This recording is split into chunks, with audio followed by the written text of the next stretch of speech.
Bolt your windows. Lock your doors. Check your closets. Look under your bed. And then prepare yourself. For it's another episode of Dark Night of the Podcast. Whoa!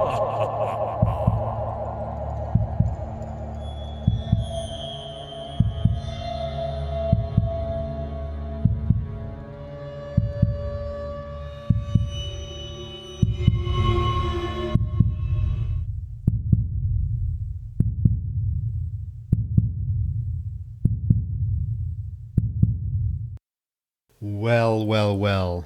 We made it to June, which you know what that means for us queers. It means Happy Pride Month, Roger. Happy Pride, Troy. And happy camping. Happy Pride, happy camping, happy gaiety all around. Yeah, so how are you? Oh my God. Listen, I feel like I need to take a minute to make this podcast my therapy couch. What a fucking week it's been. Oh my God, listeners, hang on there for a minute. I need Troy to listen to me. Just, go find a way to entertain yourselves while I vent to Troy. No, so I was in Cancun, as you do now that you can travel again. I was in Cancun with my lovely boyfriend, and he and I were having a wonderful time. And then about 2 days before I leave, I start noticing I'm having the symptoms of a sinus infection. And I was like, oh my God, are you kidding me? Like, I'm in Cancun. Why? And so my last 2 days, I'm feeling like crap. I get on the flight to go back, and apparently this is a thing that can happen. I didn't even know this was possible. Because I got in the flight, the pressure change, where, that popping you feel in your ears. Well, apparently the mucus, the phlegm in your sinuses, they're so connected to your ears, it just pulled all of this mucus into my ear and gave me a double ear infection. I'm in misery. I can't believe I could even hear you on my headset. I sound like I'm underwater at all times. I have since gone on to antibiotics. It went into my eye. And this is not a way to start Pride. We just had our Pride here in Cleveland, June 4th, and I had to miss the whole thing because I was bedridden and heavily medicated. Well, I guess we could say you are an unhappy camper then. Oh, the unhappiest. I'm Angela level unhappy. But, you did have something great happen just this past Friday. Finally, The saving grace. The saving grace. Which was what? Let's tell the listeners. I was going to say viewers. Listeners, if you don't know this, Troy and I sometimes make movies. This is how we know each other. This is why we are friends. And I finally wrapped up the first my directorial debut, which has been lingering in post hell for the last several years. I finally got it done, and I got it out, and it just was released. So you can now stream my movie Rebirth on multiple major platforms, including Amazon Prime and iTunes and Apple TV. So yeah, if any of you care to see it and watch it and maybe leave it a little love, it would mean the world to me. I'm very proud of this project. You should be, and it's getting some great publicity. I've seen lots of stuff about it these past few days, so that's always a huge plus when you have a distributor that actually takes the time to do that, because not all of them do. Trust me there. Oh yeah, I got really lucky. This is my first time, doing this for myself, but I've witnessed other companies sign with other distribution companies and have negative experiences, and I kind of knew some of the warning signs to look for. My big thing is I wanted to know that they were going to do their job in the sense of promotion and pushing the product, and that is something I have to say. This company has really impressed me. It's with Midnight Releasing, so thus far I'm pretty content based off the publicity alone, and I'm really happy with the viewership, and it's onwards and upwards, I like to think. But yes, thank you for mentioning that. Listeners, I almost said viewers too, but potential viewers, if you choose to view the movie, I appreciate you in advance, and I hope you enjoy it. Yes, absolutely. Well, what about you? What about you, Troy? Not just winding up the school year or winding down the school year, which has been pretty hectic. About to put the finishing touches on a new screenplay that I've been working on forever. Yeah, it's almost done. Literally, like Ah, almost done. I have like it's so close to being done. And then you know, just the Houston Horror Film Festival is coming up in 3 weeks. That's consuming a lot of my time trying to prepare for yes, that. And yeah, so yes. And listeners, I do just want to point out if you do have interest in either of these two topics we just mentioned, be it my film or his film festival, which has an amazing lineup. We mentioned a little bit last episode, but it just really deserves to be acknowledged what a good lineup they have. Check out our Instagram. We have links to either individual company Instagrams, individual profiles for either event slash movie, where you can get as much information you need on where to procure tickets or where you can stream the film or what have you. So do check out our individual Instagrams when you get a yeah, moment. for sure, for sure. There's lots of good stuff there. Yeah, and actually, I had a friend over the other night, and I got to show him Teacher Shortage, and he actually loved it, and he loved your performance. So I had to shout that out. So he was like, "Oh my God, he was so good." I'm like, "I know, right?" Oh, you know how to start an episode off with a bang. And Just you and I just jacking each right? other Oh up over God. here, Well, just stroking hey, egos. that's how we increase listeners. da, da, da, da, da, da. But one of the questions he had was, would you ever do a sequel? And you know what? Speaking of sequels, I had said it would be really interesting to do Teacher Shortage 2, but like maybe change just the whole tone of the film, make it a little bit different, tonally, complete antithesis to the first one, much like our film that we are discussing today. You cannot be any more dead on with that statement. My God, we're going from one polar extreme to the other with this one. Mm-hmm. And okay, so the film we are discussing for this episode that I'm really excited to talk about, honestly, is Sleepaway Camp 2 Unhappy Campers. We covered Sleepaway Camp, the original Sleepaway Camp. We covered it 3 episodes ago already with the lovely, lovely Chris Jennert. Speaking of teacher Yeah, shortage, speaking of teacher shortage, the lovely Chris Jennert was our guest, and I thought the conversation was uh, very good. I thought the episode was really good, insightful. We were respectful. We really picked apart the film and what we thought about it in terms of its place in slasher history and the controversy surrounding the film.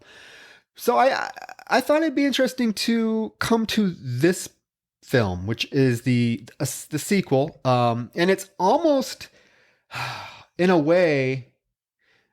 I would say, I don't know, you could disagree with me. I guess there's a lot of reasons to disagree with me, but I just think because of the tonal shift, it's almost just a sequel in name, even though the original character's back and all that stuff. It's still, I agree on that if it wasn't for a few little things that they do nicely scattered over the course of the movie.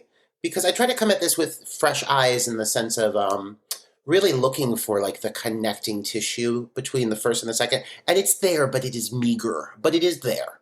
yeah, it is there. I have notes about it. They do a very good job of actually connecting, like you said, connecting things from the first film to this film, which is, I don't know, to me, and we'll get to it. We're gonna head right into this film, but to me, it's a little jarring that when they do that so blatantly, they are so blatantly bringing in things from the first film and trying to connect them to this film, when, as I said, the tone of this film is completely different. So all it does when they do Yeah. that, I think, is just remind you of how different the first film was from what they were trying to do here. Not that they did not succeed with what they were trying to do here, because I actually think as a slasher film comedy, it works really well. But let's get into it. It's Sleepaway Camp 2 from 1988. Directed by a Michael A. Simpson, who is not the original director of the first film, and the film has a completely different writer. The first film was written and directed by Robert Hiltzik. This is a completely different director and a different writer, which I'm wondering how that came to be. I mean, I don't know. It's interesting.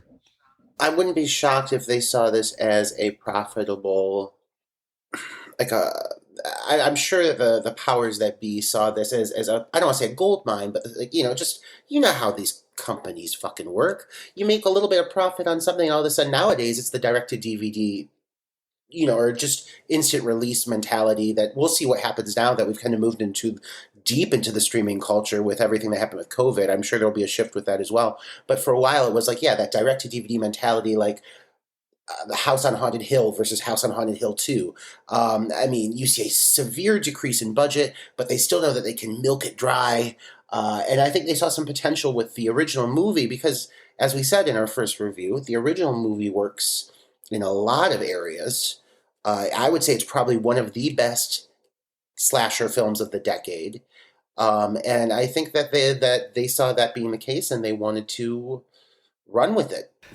I agree with that, except again, I'm going to keep saying this, people. So if you get tired of me saying this, just shut the podcast off. But the film is so completely different.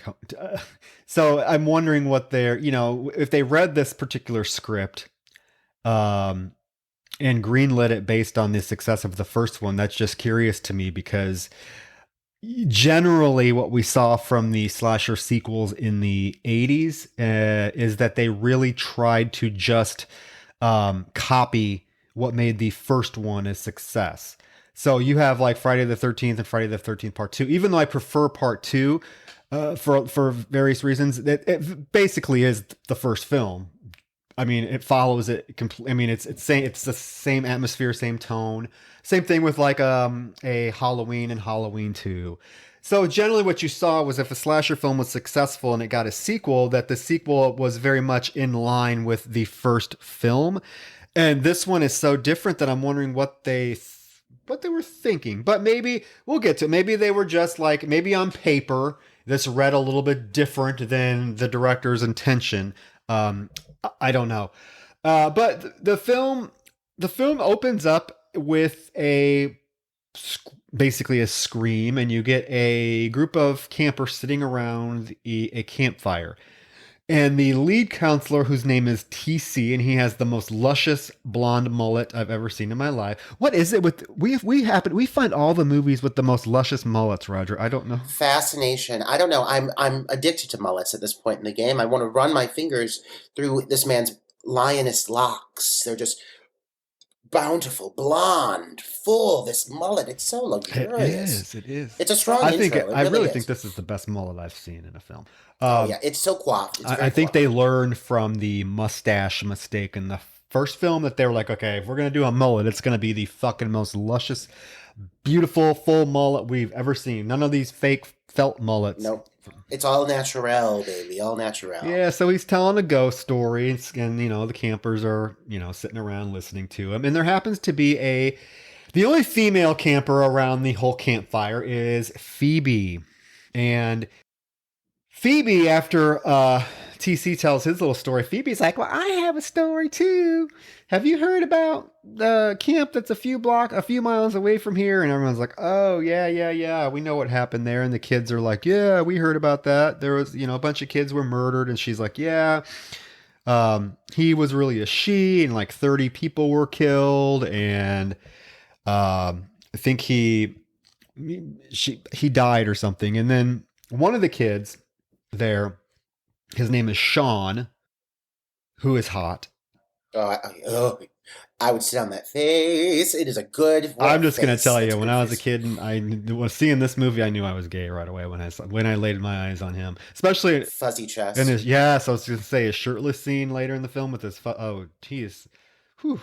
My cup of tea. Yeah. So Angela, a counselor.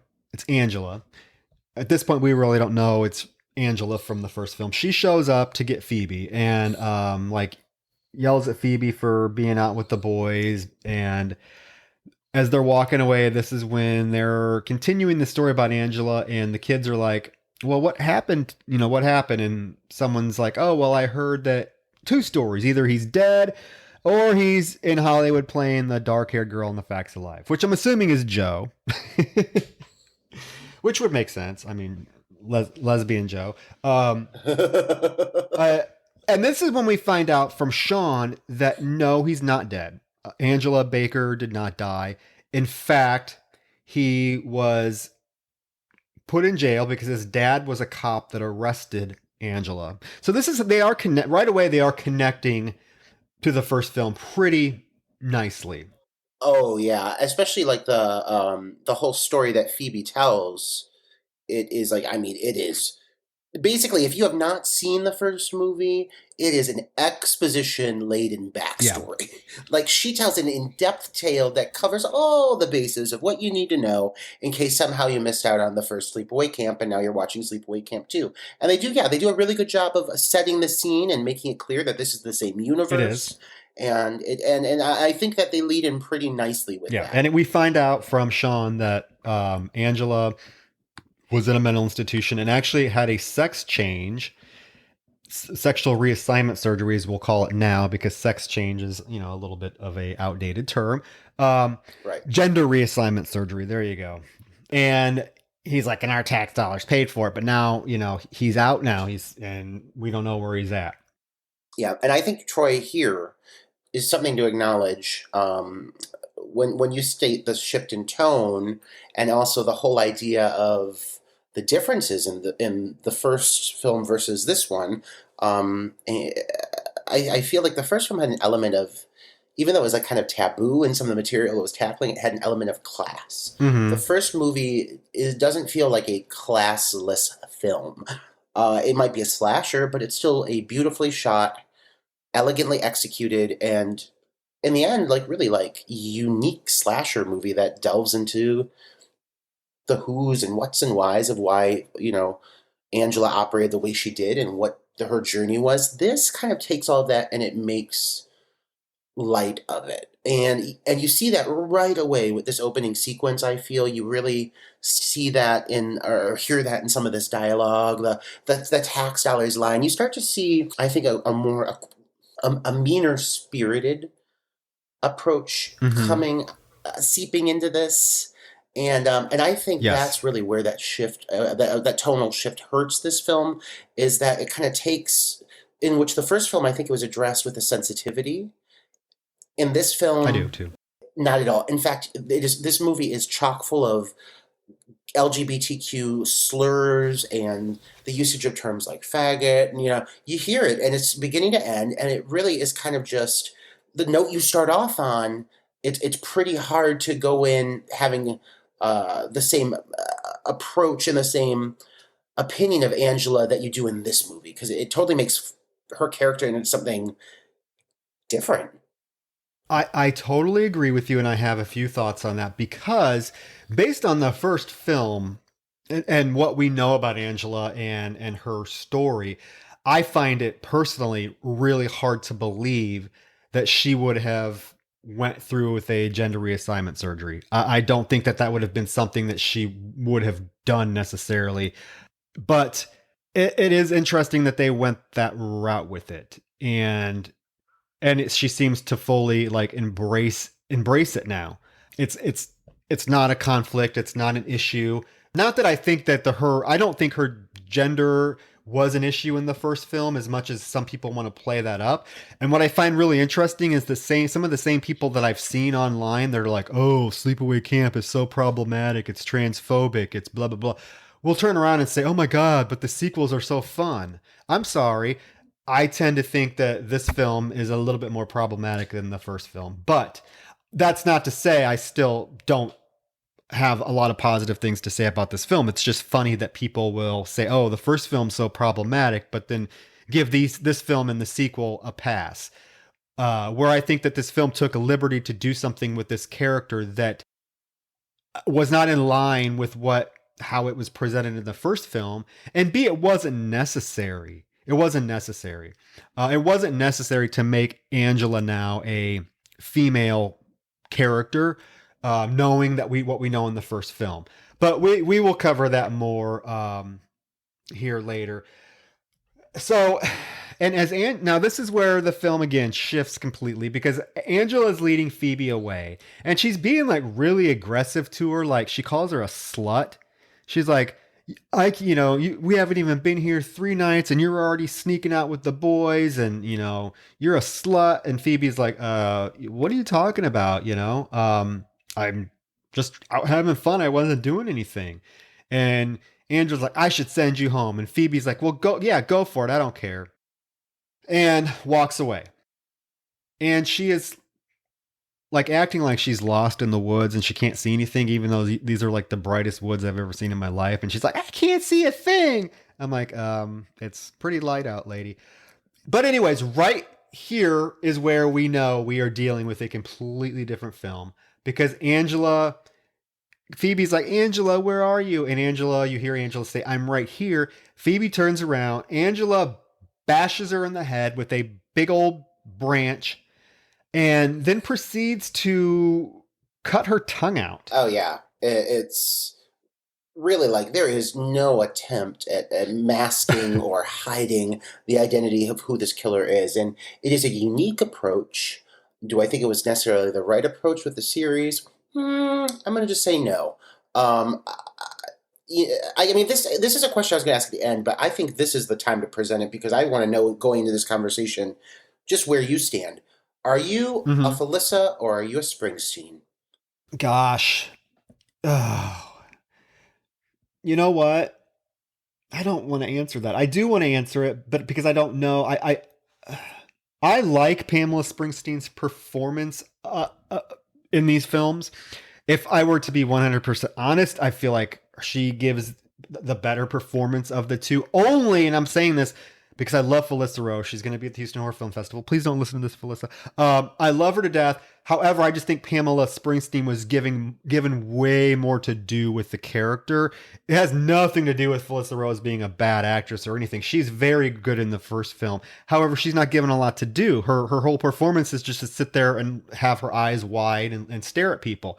Pamela Springsteen actually creates a character that ends up, as much as you maybe dislike the character, is extremely charismatic. And her delivery, her comedic timing is really good. Now, if you were asking me like which Angela I prefer, again, I feel like the Angela in the first film is so like not a presence because we don't know who the killer is throughout the film. In this film, it's very blatant and you get to know more motivation behind Angela and her reasons for killing. So I think it makes for a more engaging killer. Now, that's not to say that I like this film better than the first one. I don't know if that answered your question or not. No, answered it very well. And I totally understand what you're saying in the sense of this Angela, for listeners who may have randomly not seen this film but are somehow listening to this, there is a drastic contrast between exactly what you said. Angela in the first movie has limited. Yes. She has a very limited amount of what she's able to do. She's mute. She's mute for most of it. I'm just going to interrupt you, and I'm sorry, but I'm going to say this, and then you can lead off, because I think this is where you're going with this. I in no way believe in any pore of my body that the Angela in Sleepaway Camp 2 would have turned into the Angela in Sleepaway Camp. The Angela in the original Sleepaway Camp would have turned into this Angela. I don't buy it at all. Right. It's such a completely different character. There's no way that meek little mild Angela from the first film turned into this. I'm sorry. That is a huge issue this film has. Right. It really, I think one good way to put this, and in going into this whole conversation we're going to have, because there's the goods and the bads with this. Mm-hmm. There's a lot of goods. Mm-hmm. There's the bads are that they really, and again, going back on what you said, of like, you don't know who approves this, but they really dumbed it down. Mm-hmm. They took a complex character who could have had a really complex story, and they just dumbed her down to the bare bones of what made this character who she was. They Freddy-fied her. They made her into like they're like, what can we do with this character to make the audiences really like her? We're going to give her one-liners. We're going to make her kind of quirky. We're going to make her weird. And the reason that I think the first movie succeeds, and the reason the first Angela I think is more captivating, is because it's an internal journey. She's internalizing all of this trauma, and she's expressing it through violence. In this one, this character just likes doing it. I could care less about someone who's just like, yeah, this is fun. I'm just going to go kill these teenagers. Like, I want to know somebody who's, like I said, complex. I want to get some meat to that story. And this movie really just shaves the meat off until it's the bare bones. And they give you a really kind of just skeleton structure slasher with a quirky killer. That's kind of what she becomes. She's fun. She's well played. It's well delivered. There's a few moments there where you see the trials and the struggles tied into the first movie, and they do an okay job with bringing that in, but there's just not enough of it, in my Yeah, opinion. no, I see. I totally agree. I see what you're saying for sure.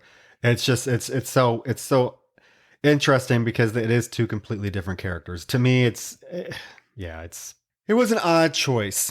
So after this opening kill, again, the tone of the film is completely different because there's like this rock song that plays over the opening credits that I tried to pay attention to, but Oh my god, it's such a tone shift that I feel like they had to know what they were doing. I think they're trying to smack it across the audience's face to be like, "Hey, this is a totally different movie. Get ready for it." Like, trying to build the excitement. And it works in the sense that, yeah, immediately you're not watching the first Sleepaway Camp. I will say that tongue removal sequence really, really a hokey effect. like it's so fake. You can see she's like pretending to saw through the tongue, and then she just puts down like a fake tongue. It's very poorly executed, but the movie's not badly shot. I'll say that. it's not as well shot as the first film, but it's very Agreed. stale, I think, in its cinematography. So after the opening scene, you're inside the cabin, the female cabin. And these girls that are in this cabin each look about 50. They are the oldest looking teenagers. Angela is the youngest looking one. I swear to God, she really is. But we find out that Angela is the counselor at this Camp Rolling Hills, and she's in charge of this female cabin. And we have all these different characters, and the first one we get our focus on is Allie. And boy, do we get focus on her. Well, yes, because she is laying in her bed with her arms wrapped behind her head, and she's completely topless. Her tits are out. This girl is never okay. She and what's the other one's name? Mel. Between Allie and Mel, you see more of their breasts over the course of the film than I would say you see their faces, especially Mel. Mel's face has barely any camera time. But her tits, I swear to God, her boobs are in 20% of the movie. Even in a series of photos, she has her shirt up. You don't even see her face; you just see her rack. This movie is Oh, are you talking about Mare? Mare, yeah, Mare. Oh, that's okay. That's Mel. I'm Mel This is Mare. I'm so well, yeah. they really like she's a blob of blonde hair with boobs that has like about 3 lines. She does not leave an impression with me, nor do most No, of these but very trashy looking people. they are horrible looking. But we have to acknowledge this because it's going to become very apparent as we talk about this movie. They thought this is something the screenwriters thought they were pretty clever because every character in this film is named after one of the 80s Brat Pack, which gets exhausting and gets a little bit eye rolling. You have Allie, you have Mare, you have Phoebe, you have Molly, you have Anthony, you have Judd, you have Sean, you have I know I'm Rob. You have all of the characters are named after those 80s, Breakfast Club / Pretty in Pink / St. Elmo's Fire actors. It's like ridiculous. That's so desperate. It is. And then but they do the same thing. We're not talking about part 3 until the end. We'll mention it briefly, but part 3 does the same thing. They name all the characters like after the Brady Bunch. I'm like, come on. Anyway, so Allie is played by actress named Valerie Hartman, who has not really done much since then. And it's interesting because she is probably the best part of this movie. But she's wondering where Phoebe is, and Angela comes out and says that she had to send Phoebe home because Phoebe was fornicating with the boys last night. And then she tells Allie to cover her breasts. She's like, Allie, we can all agree that you have very nice breasts, but would you please put a shirt on? And Allie's like, well, I always sleep naked. And Angela's like, well, nice girls don't have to show it off. I mean, immediately the whole shtick they're gonna go with of like anybody who does something wrong or goes against the rules will be punished by Angela. Like they couldn't beat you over the head with it more if they tried. It's very obvious what the story is going to be here, and it makes it fall, unfortunately, into like a storyline that literally simply consists of here's a character. What have they done wrong? How will they die? Here's a character. What have they done wrong? And how will they die? That's the story. There's not much more to it. But Yeah. go on. I'm sorry. No, no, no. I was going to say, and then outside of the cabin, you have these two boys, the youngest looking boys of the group. Their names the are children. yes, they actually look about 10. And their names happen to be eye roll. Here we go. It's Charlie and Emilio. Oh my god! And they're both platinum blondes. So the Emilio, I don't know where that came from. They are the worst actors in the entire universe. And their nickname is the Tit Patrol, as they established by just spying on these women. They deliver their lines in the most awkward way. It's like, did the director do multiple takes, or was it just like because they're horrible? These kids are spying on these women. You would think that they would be like, really pumped about how great Allie's rack is, because there's really they are not pristine breasts. But so and he like his friend like lowers him off his shoulders and very matter of fact is like, another one for the Tit Patrol. And I'm like, these children are so desensitized to these breasts. It's probably because these women are constantly topless that these kids kids don't even care.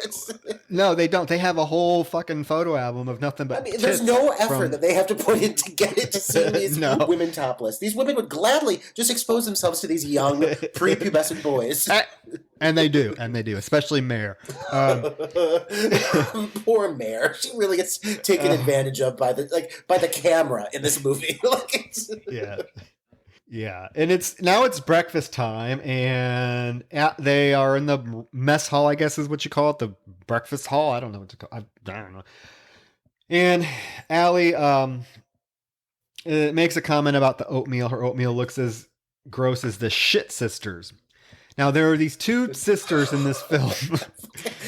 Troy, if you and I ever do a duo Halloween, we're going as the Shit Sisters. Yes.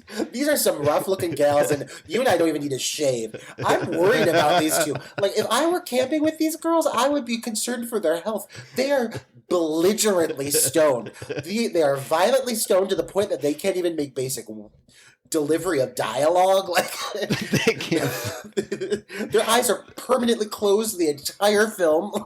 They can't function. They just laugh, and it's the Shot Sisters, but I guess their nickname is the Shit Sisters. Yeah. And they are some rough looking. I want to know where they got these girls. Why are these girls at camp? First of all, what are they doing here? I mean, the sense of what drugs? How do they procure these? They're on acid or something. Like, this isn't just marijuana. These girls are on the verge of passing out. One of them eventually does. So, and as you'll learn. But yeah, the Shit Sisters, they really leave a lasting impression. Yeah.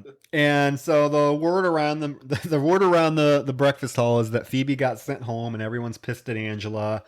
And one of the guys says, "Oh, well, I don't know how do you put up with that bitch?" And this is the first time Molly, the character of Molly Ringwald, who is actually Renee Estevez, who we know from covering Intruder all those episodes ago back. A classic. And I'm wondering if, because in real life, her brothers are Charlie Sheen and Emilio Estevez, I'm wondering if in the script, like, the characters' names were like something different, and then they had her come on board and like, "Oh my god, it'd be an awesome idea is to name all the characters after your brother, the Brat Pack of the 80s." Because they know the only people that are going to be really watching this, other than the people who are vaguely interested in seeing this new take on Sleepaway Camp, is the people that are watching this for the fact that you are a sibling of Emilio Estevez, Renee Estevez. But she's She is, and we have to mention Pamela Springsteen is Bruce Springsteen's sister in real life, and you can physically tell because she looks like him. The girl's got chompers for days. Some of the best teeth I've ever seen. Yeah, so Molly's like, "Well, she's not that bad," and this is when Allie says, "I think she's a dyke." Yeah, another slur, and we're only like 5 minutes into the movie. And now we get probably the most famous, I would say, one of the two most famous scenes from the film for some reason is when Angela gets called up to sing, and she's made Counselor of the Week, and she's going to sing. Is that a thing? Is that a thing? I get. That was very well established. They've only been at camp for 2 days, because the night before, Angela says as she's taking Phoebe away, she's like, "We've only been here 2 days, and you're already getting in trouble." But now she's a counselor of the week. Okay, What has she done to establish that she deserves this title? I don't know. She sent Phoebe home, and they made her counselor of the week. She gets Molly and Allie on stage to come up and sing "I'm a Happy Camper" with her. And at first, Allie's very hesitant, but Allie actually has a huge crush on Sean, who is very into Molly. But you really have the shy, good girl, very goody two shoes girl, which is Molly, going against the promiscuous cheerleader, popular girl in Allie. And it's They try to Judy her. I was just gonna say that it's very apparent that she is supposed to be the Judy of this film. However, she's not, because she is not nearly as vitriolic or bitchy as Judy. Actually, I find Allie to be very endearing for a lot of reasons, very charming. And I'll get to it. But you don't really see a lot of female characters like her from 80 slashers, and I'll get to that, why I say that in a few minutes. But so they start to sing the "I'm a Happy Camper" song. I'm a happy camper, I'll camp until I die. I don't know all the words, Roger. You can chime in here. But they're doing the hand movements and all that fun stuff. And they're just having a gay old time singing this Happy Camper song. And then I'm wondering, was this a real song, or was this just made for the movie? I really don't know. I don't know. I think that I feel like maybe this is like the theme of their specific camp, is what I was figuring. But I will say this whole sequence, and I'm sure this is something a lot of people who watch this think, this sequence does a good job of establishing a core cast and making them likable. Yeah. Like, this is a reasonably likable cast. This is, for the most part, the focal lead characters are pretty solid in their roles. There are some supporting actors who, we'll get there. There's a few people who have one or two lines that really, it's a rough delivery.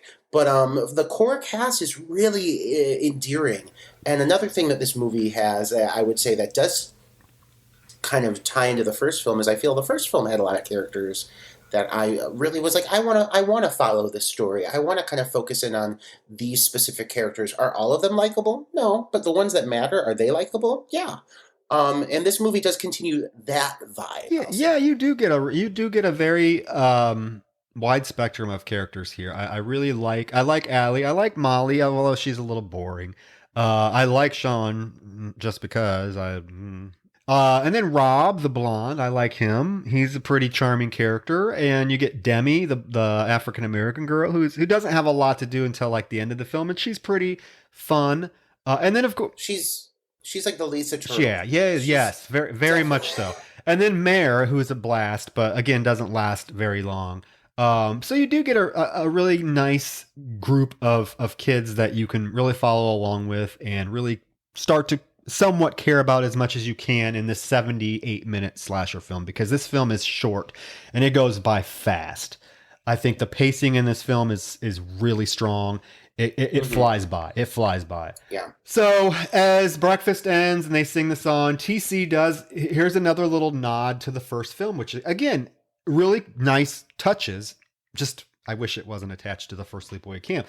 But as Angela's walking, TC comes up to her and asks her to go swimming.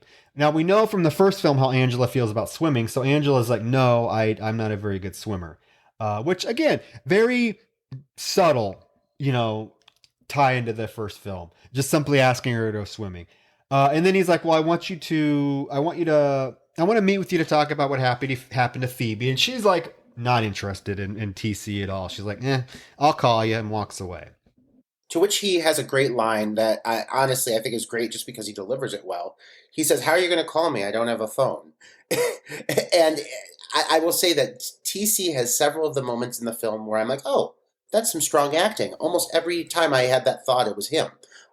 He's not in the movie a ton, but he has some really good understated dialogue, a few kind of stinger one-liner moments that just roll off the tongue very naturally. I think he's really good.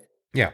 And then you cut to Molly and Sean bonding at the pool, and they're just talking about their home lives. You find out that Sean's dad was a cop. And his mom left them, so he lives with his dad, and he comes to summer camp just to kind of, because it's their time away from each other.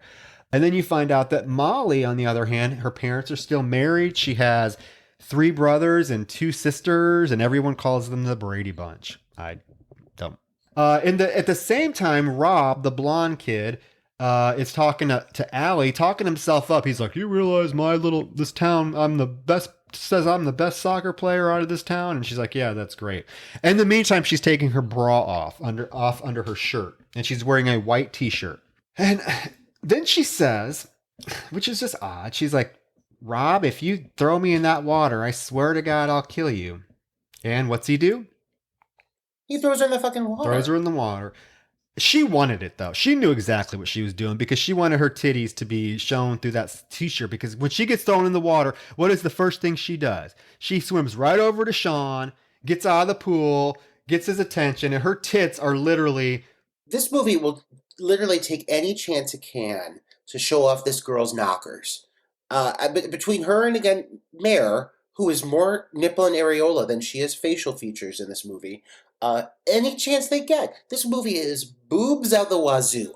Another thing the first movie was not. Yes, the first movie did not have this type of blatant... Yeah, you can tell that when I say dumbed it down, I mean they just took the material and they made it very much like a cliche, like, what do they want in 80s slashers? Let's give them gore. Let's give them boobs. Let's give them more boobs. Like, and that is really, like, you get it right off the bat with this movie. They are heavy-handed with it. Lots of TNA and a lot of death, because the deaths kick in right away and they really don't stop. It really is just a matter of, like, who's the next victim. Well, and interestingly enough, Sean is not very interested in Allie, which I don't know if I find it realistic or not. I don't know. I feel like Allie is much more... To me, Allie, if I was a straight guy...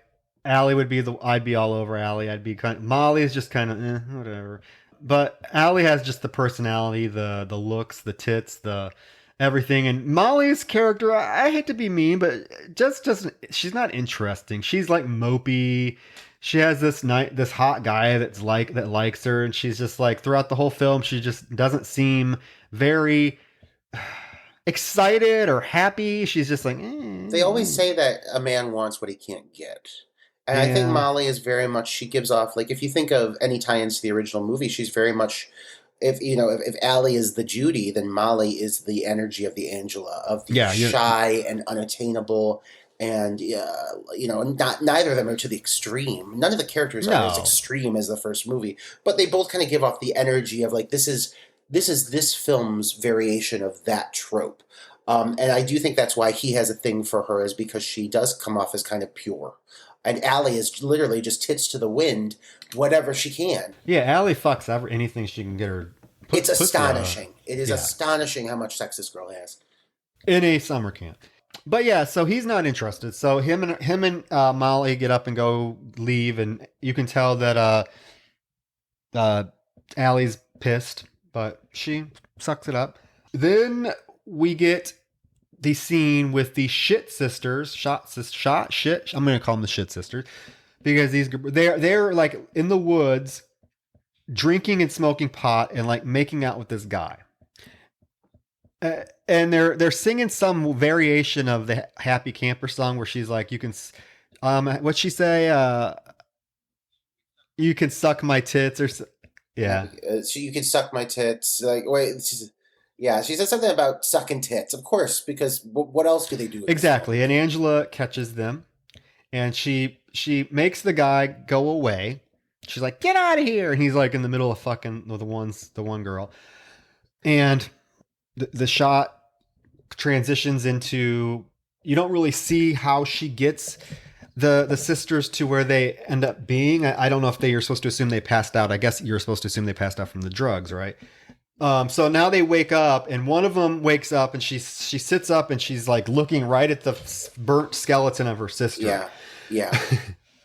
It was pretty great. To be like, that was a pretty cool moment. The fact that like he was like, "Whoa, we're going this extreme." I see. Yeah. Well, okay, and plus the girl's tied up on this big like barbecue grill. And Angela, of course, is giving her little spiel about, you know what, it's okay to fuck up your own life, but you fucked up your sister's too. And let this be a lesson to you. She like douses her with gasoline. Don't do drugs, and lights the girl on fire while she's alive. Pretty brutal, but that's the shit sisters. Yeah. Yeah, and she makes that line about say no to drugs. And I will say, like, every once in a while, Springsteen will deliver a line that sounds almost like her pause is like awkwardly placed. Like, I don't know if you noticed this. Like, every once in a while, I'm kind of like, was that like, did they tell you to say it that way and it just didn't click exactly? I mean, she's pretty good. She's pretty good, but sometimes there's a little awkwardness that comes through with some of these one-liners, and I think it's the fact that it's one-liners in general. Like, this character, in my mind, doesn't really lend herself to one-liners because she's not really a joke, or the character's not a funny character.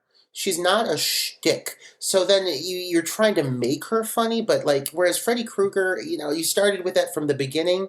This one, like, her backstory does not lend to humor. Yeah. Well, no, just an interesting little tidbit. Apparently, they auditioned Felissa Rose for this particular film to bring her back, and the issue they had with her was her delivery of the one-liners was not as effective or comedic as they wanted. So yeah, that's a little piece of trivia that I saw on IMDb, and I don't know how different of a film it would have been if they brought Felissa Rose back. I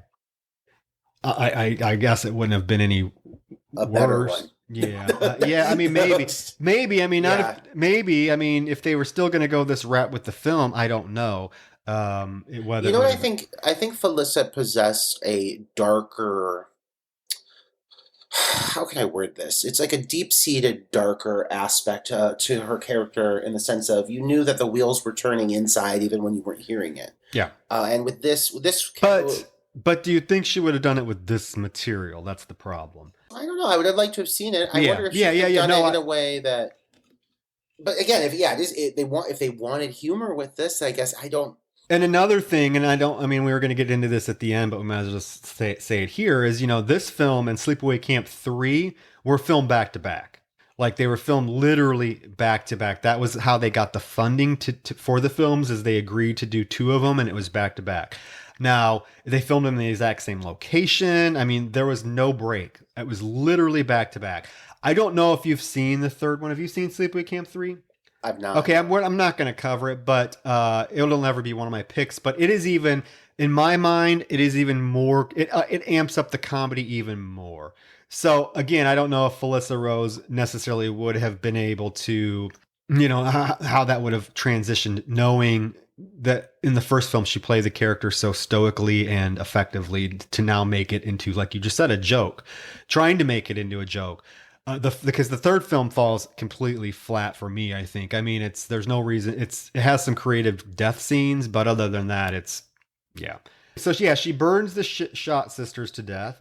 Yeah, this is funny. It cuts to some scene where there's like red paint all over the floor, and you think it's blood, and then you get some little bratty bitch. This girl cannot act her way out of a plastic bag. This is one of the one. When I was talking about, This is one of them. I want to go home. Let me go home. yeah, the same. It's the inflection. Like, let me go home. Like, who speaks like that? Child actress. Yes, and Angela's like, don't you like to paint? No, I want to go home. Let me go home. It's just over, and they're like, okay, get the bitch out of here, please. Get her out of here now. I'm sure she was fabulous in her grade school production of Annie, but she doesn't need to be giving this dialogue on screen. No. Well, and Angela makes a funny comment. She's like, well, I think I can arrange that. And you're like, oh shit, she's going to kill this little girl. But no, her parents come and pick her up. And Angela's like, well, maybe we'll see you next year. And she's like, not a chance. Don't touch me. Yeah. Get your hands off of me. Like she pulls herself away from Angela. She's a little cunt. But you know what? She's smart. She got her ass out of a lot. Oh, she would have been dead. She would have been dead. She would end up in an outhouse. Trust me. She turned up like Leah. Like, Leah, who just walks into the room. Yeah. We'll get to Leah in a minute. Oh, poor Leah. Yeah, so Uncle John. Oh, okay, so there is the camp owner in this one. Everyone calls him Uncle John, apparently.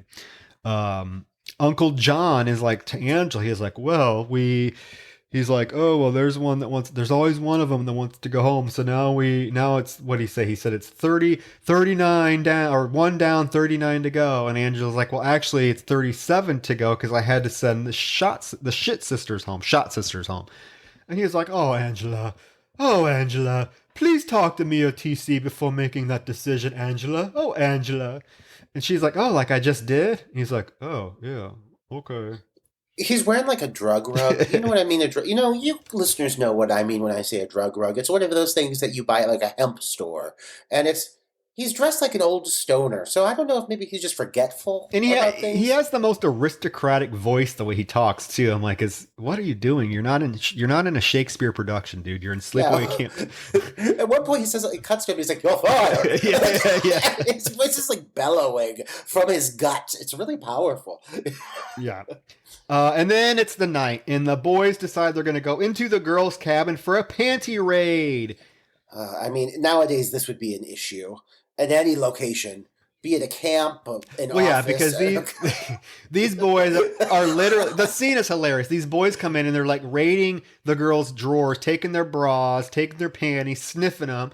And like poor fucking Leah is trying to get her underwear back from the Judd, and like Allie's on top of fucking one of them on his back as he's running around with her panties. Sean is just sitting there having a pleasant conversation with Molly. They're so sensible. While all this chaos is going on, and then Angela walks in. Oh my god, Angela's such a fucking wet blanket. She is. And what does she says? Uncle John is going to hear about this. I'd be like, bitch, shut the fuck up and go get laid. It's easy enough at this place. Everyone's getting boned. She just needs a stiff dick and a glass of whiskey. She does. She's so uptight. And and she yells at poor Sean. She's like, get out of here. And he's like, they weren't doing anything. They're just having fun. She's like, get out. Real mean. And then she's like, I hate being the Wicked Witch of the West. No, shut the fuck up. You love it. Yeah. You love it. She's in the background like, yes, they'll listen to me. Like, go fuck yourself, Angela. That's another problem with this Angela. And a lot of times, yeah, she's funny when she's making her one-liners, but she's such a bitch. Man, she's such a bitch. She's always coming in and ruining the fun. Yeah, she really is not... It's so funny, you're right, because while she has this like humorous streak to her a tolerance for any sort of fun or enjoyment is just non-existent. So the girls want to get the boys back, and they want to go raid their jock straps. And of course, Molly's like, well, do we have to do it tonight? Because Angela's already so mad. And everyone's like, oh, fuck her, we're doing it. So they go to the boys' cabin, and they're in the cabin, like taking jock straps. They have Rob on the floor, and they're spraying him with whipped cream. And of course, TC, being the cool counselor that he is, just walks out and he's like, okay, just let me know when it's over. He doesn't care. And then, of course, Mare is asking where her bra is, and they're like, you're never going to get it back. And she's like, well, fine. If I can't find it, you're going to be seeing a lot more of these. And she lifts her top up and shows her tits. Right? Because that's all she's capable of doing. Yes, and it's right at the exact moment when Angela walks in. She is the equivalent of the Debbie Downer skits from SNL. Like anytime there's any form of joy in this, she just enters the scene and she's like, "What are you doing? Oh, I'm so boring." Like, and she gets so pissed about it. Yeah. And so just because Mara's got her flipper floppers out, and she gets pissed off about it, like. And yeah, and she's driving. The next scene, she's driving her home apparently. And she's like, Mayor, I know you didn't know any better. I'd really like you to come to our bonfire tonight. I know you were just doing it because you were trying to impress everybody, especially Allie. And Mayor's like, no, I wasn't. And, and it's funny because Angela calls her Mary instead of Mayor. She's like, I hate that. My name's Mayor. And Angela's like, well, okay, I don't want to take you home if you just apologize. This will all be good. And Mayor's like, well, I'd rather die first. Well, Angela stops the car and reaches in the back seat. And it's funny. I do like this. I do think it's funny because Mayor's like, what are you looking for? A gun? And Angela pulls a drill out. She's like, no, a drill. And drills the bitch to death in the front seat of the car. A very exaggerated drill. It is huge. Like, it's massive. And I'm like, where the fuck did this come from? Like, what does she have back there? An entire, like, massive toolkit or something? I don't know. I guess that makes sense. She's at a campground, but still, like, this drill is huge. Yeah, well, because the very next scene, it's them at the breakfast hall again, and TC is going over a list of things that are missing, and a drill is one of them. Rope, car battery, all these things are missing, and jock straps, of course. Oh, darn. Yeah, right. Guess who took those? Me. And then Molly finds Angela sitting outside this abandoned cabin, and I'm wondering if we're supposed to think that this is a cabin from Camp Arowick. I'm assuming. Oh, yeah. I'm assuming, yeah. I definitely think so. And she tells Angela that she followed her there, and Molly starts to talk to Angela about liking Sean and how it's a problem because Allie likes Sean too, and Allie's just way more experienced and just prettier and a cheerleader. And Angela's like, well, I used to be so shy. I wouldn't talk to anybody. And now you can't get me to shut up. Ain't that the truth? Yeah, right. But yeah, again, this whole scene is very much, I think, just kind of alluding to things from the first movie. You get... Yeah, because she's like, she's Yep. still a virgin and she's proud of it. And she still thinks that boys really like nice girls. And again, it does kind of play off of the whole Paul and Angela relationship in the first film, because remember, Paul and Angela we thought were going to be this cute little couple, and then you have Judy that inserts herself into the mix. So Angela definitely has experience dealing with liking a boy that another more popular, prettier girl likes, and I think that's what you're supposed to. That's what you're supposed to kind of connect to when she's talking about this. And then she does mention her aunt. She's like, and my aunt had this saying that I always think about, and it's keep your morals strong and you'll never go wrong. That's something Aunt Martha would say. Oh, absolutely. Right? With a smirk on her face, rest in peace. Mm-hmm. We got to say, because we right after we did our Sleepaway Camp episode, it was a couple days later. Yeah, we found out that the actress that played Aunt Martha, Desiree Gould, passed away. Yeah. So sad. We lost a good one. We lost a good one. One of the best, briefest yet most memorable characters in the film. Oh, absolutely. Left an impression. But and a few things about this whole moment that I do enjoy. Aside from the Martha line and the location, it does give you a lot of vibes of the original film. You enter the sequence and she's humming to herself. Mm-hmm. And that's very much alluding to the finale of the original film. And the overall relationship with her and Molly, I think Molly is kind of bland, but one thing I do appreciate is what she sees in Molly is like the positive traits. And I think the reason that she's kind of modeled after her, the Angela character from the first movie is because I think Angela is drawn to that. And I think that she sees that in Molly and she's really trying to preserve that. And I do find that to be a really interesting relationship she has with Molly. I wish it was explored even more in this film. Because it's one of the few layered, textured relationships you get in this movie. There are not many. There is not a lot of depth or nuance to this film, but I do think this relationship here, there's more to it than meets the eye, and I appreciate that she has these moments with her a few times. Yeah, I agree. It definitely should have been explored more. I think the ending of the film would have been a little bit more effective if there was a better relationship between Molly and Angela built. You see that the filmmakers were trying to do it. They just didn't give us enough. And again, I'm not complaining because this film is short and it goes by really quickly. But again, I keep wanting to go back to this. It's awesome that they connected. They did all of these little things to connect to the first film. Yeah. To let us know, yes, this is a sequel. So it just boggles my mind that they changed the tone of the film so drastically. I don't know. I wonder if they purposely added those kinds of moments in because they knew they were taking it such a different route, and in order to like, I guess, appease the fans of the original film, they wanted to make sure they're like, well, at the end of the day, it's still very much in the same within the same storyline, even though it's like it's the same painting, but it's painted by a different artist, you know. Yeah, yeah. So I wonder if they paid attention to a lot of these little details because yeah, you see it scattered all throughout, little things, little hat tips to the first movie, acknowledgments of the first film and the storyline, which I do appreciate as well. Yeah, I do too, because they are virtually non-existent in the third film. Yeah. And I don't, yeah.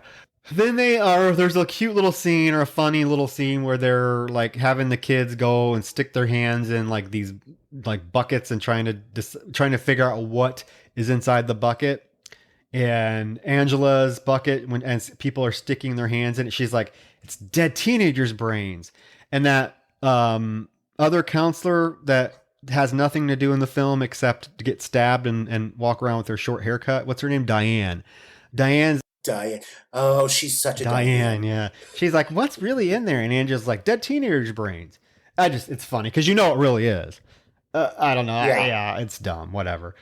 And even like with this is super subtle, but in this specific moment, because it's this whole Halloween kind of thing where like people are going around blindfolded, having to put their hands in, and whoever's holding the bucket, they tell them what they're feeling, you know, and so it's what spaghetti or whatever it is, but all the counselors are really into it. They're like, "Ooh, you're feeling eyeballs," and then she's like very just matter of fact, she's like dead teenager brains, and it shows how socially like inept she is because she really like her upbringing was obviously weird. She's been through the trauma of, I don't know, killing multiple people. So she has no idea how to like blend or connect with people. She's very awkward, which I actually kind of like that. Yeah, she is definitely a awkward character. And again, I think Pamela Springsteen brings a lot of that awkwardness to the character, just because she's just an awkward looking,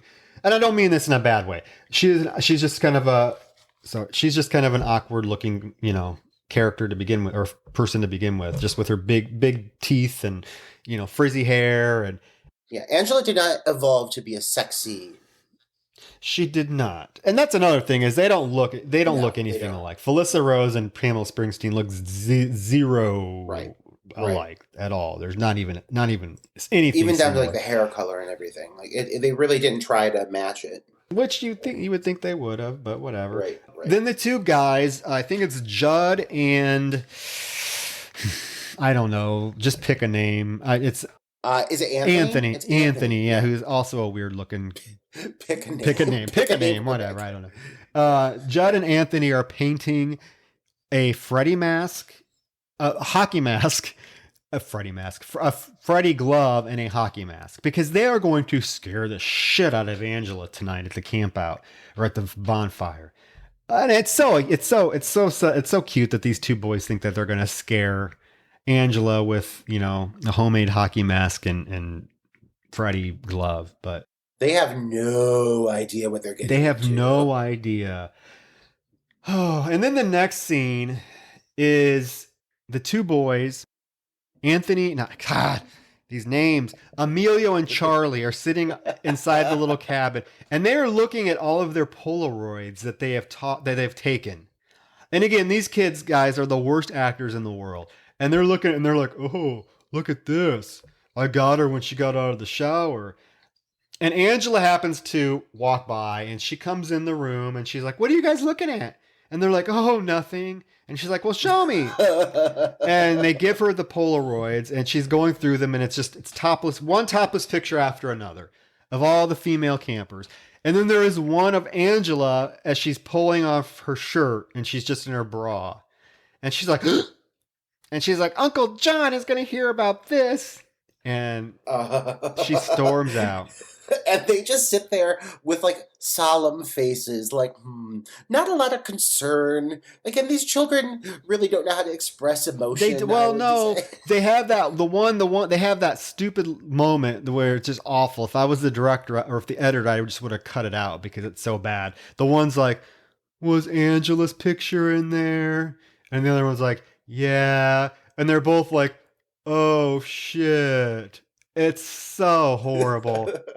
Womp Yeah. womp. There we are again. I'm serious. I would have cut it out. I would have said, okay, just edit that Yeah. out because it's awful.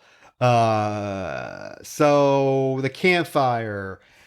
They're at the campfire that night, and Angela had to go find her pillow, and the guys are crawling around the woods dressed as Freddy and Jason.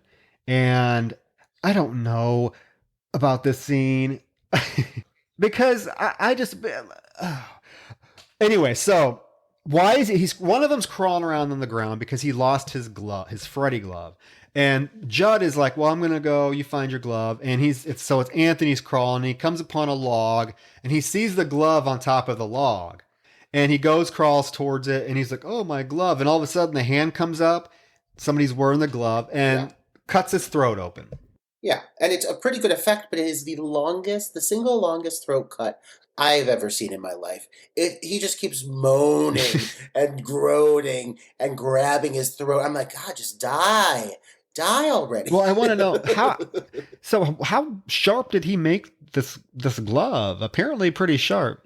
I mean, if he was really planning on scaring Angela and she, I don't know, took it to the authorities, she could say, these individuals were blatantly trying to kill me. Those are real razors. So, I don't know, a bad choice. And they get their comeuppance.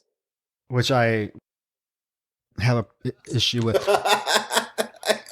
I wonder why. It's so well, yeah, because then Judd is walking and somebody jumps out in front of him with a chainsaw and like it's Leatherface, obviously, because they're wearing this like Leatherface type mask, and basically chainsaws Judd to death in the woods. How nobody heard the chainsaws beyond me. Or the screams of murder. Because he like sees her coming and like she saws his legs, so he collapses and he starts just screaming. There's so many death scenes that like people like respond to, like visceral death scenes that people are just screaming their guts out. Like the one sister, like the one shit sister, when she gets set ablaze, she's like she's wailing and it's like groaning and it's very loud. How nobody heard these screams, I have no idea. Well, we did forget, I'm just looking because I did make a note of it. We did forget that Judd does say, as he's looking for Anthony, hey faggot, where are you?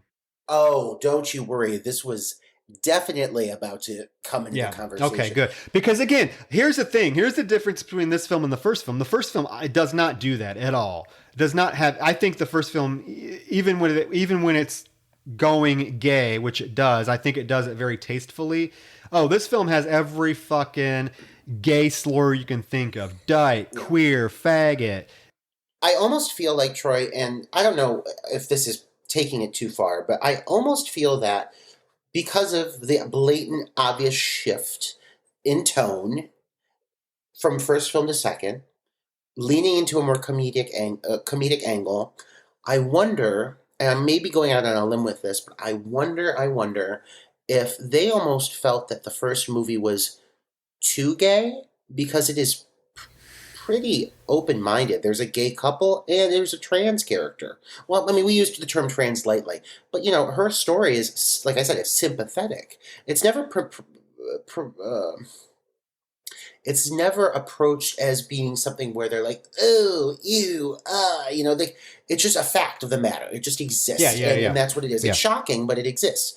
This movie, I almost wonder if they're like, oh, dude, like, we're going to make a sequel to Sleepaway Camp, but like the first one was too gay and it's 1988, so we better make sure to make this less gay. Let's have like less sympathetic trans characters and more faggot and queer jokes to appease the masses.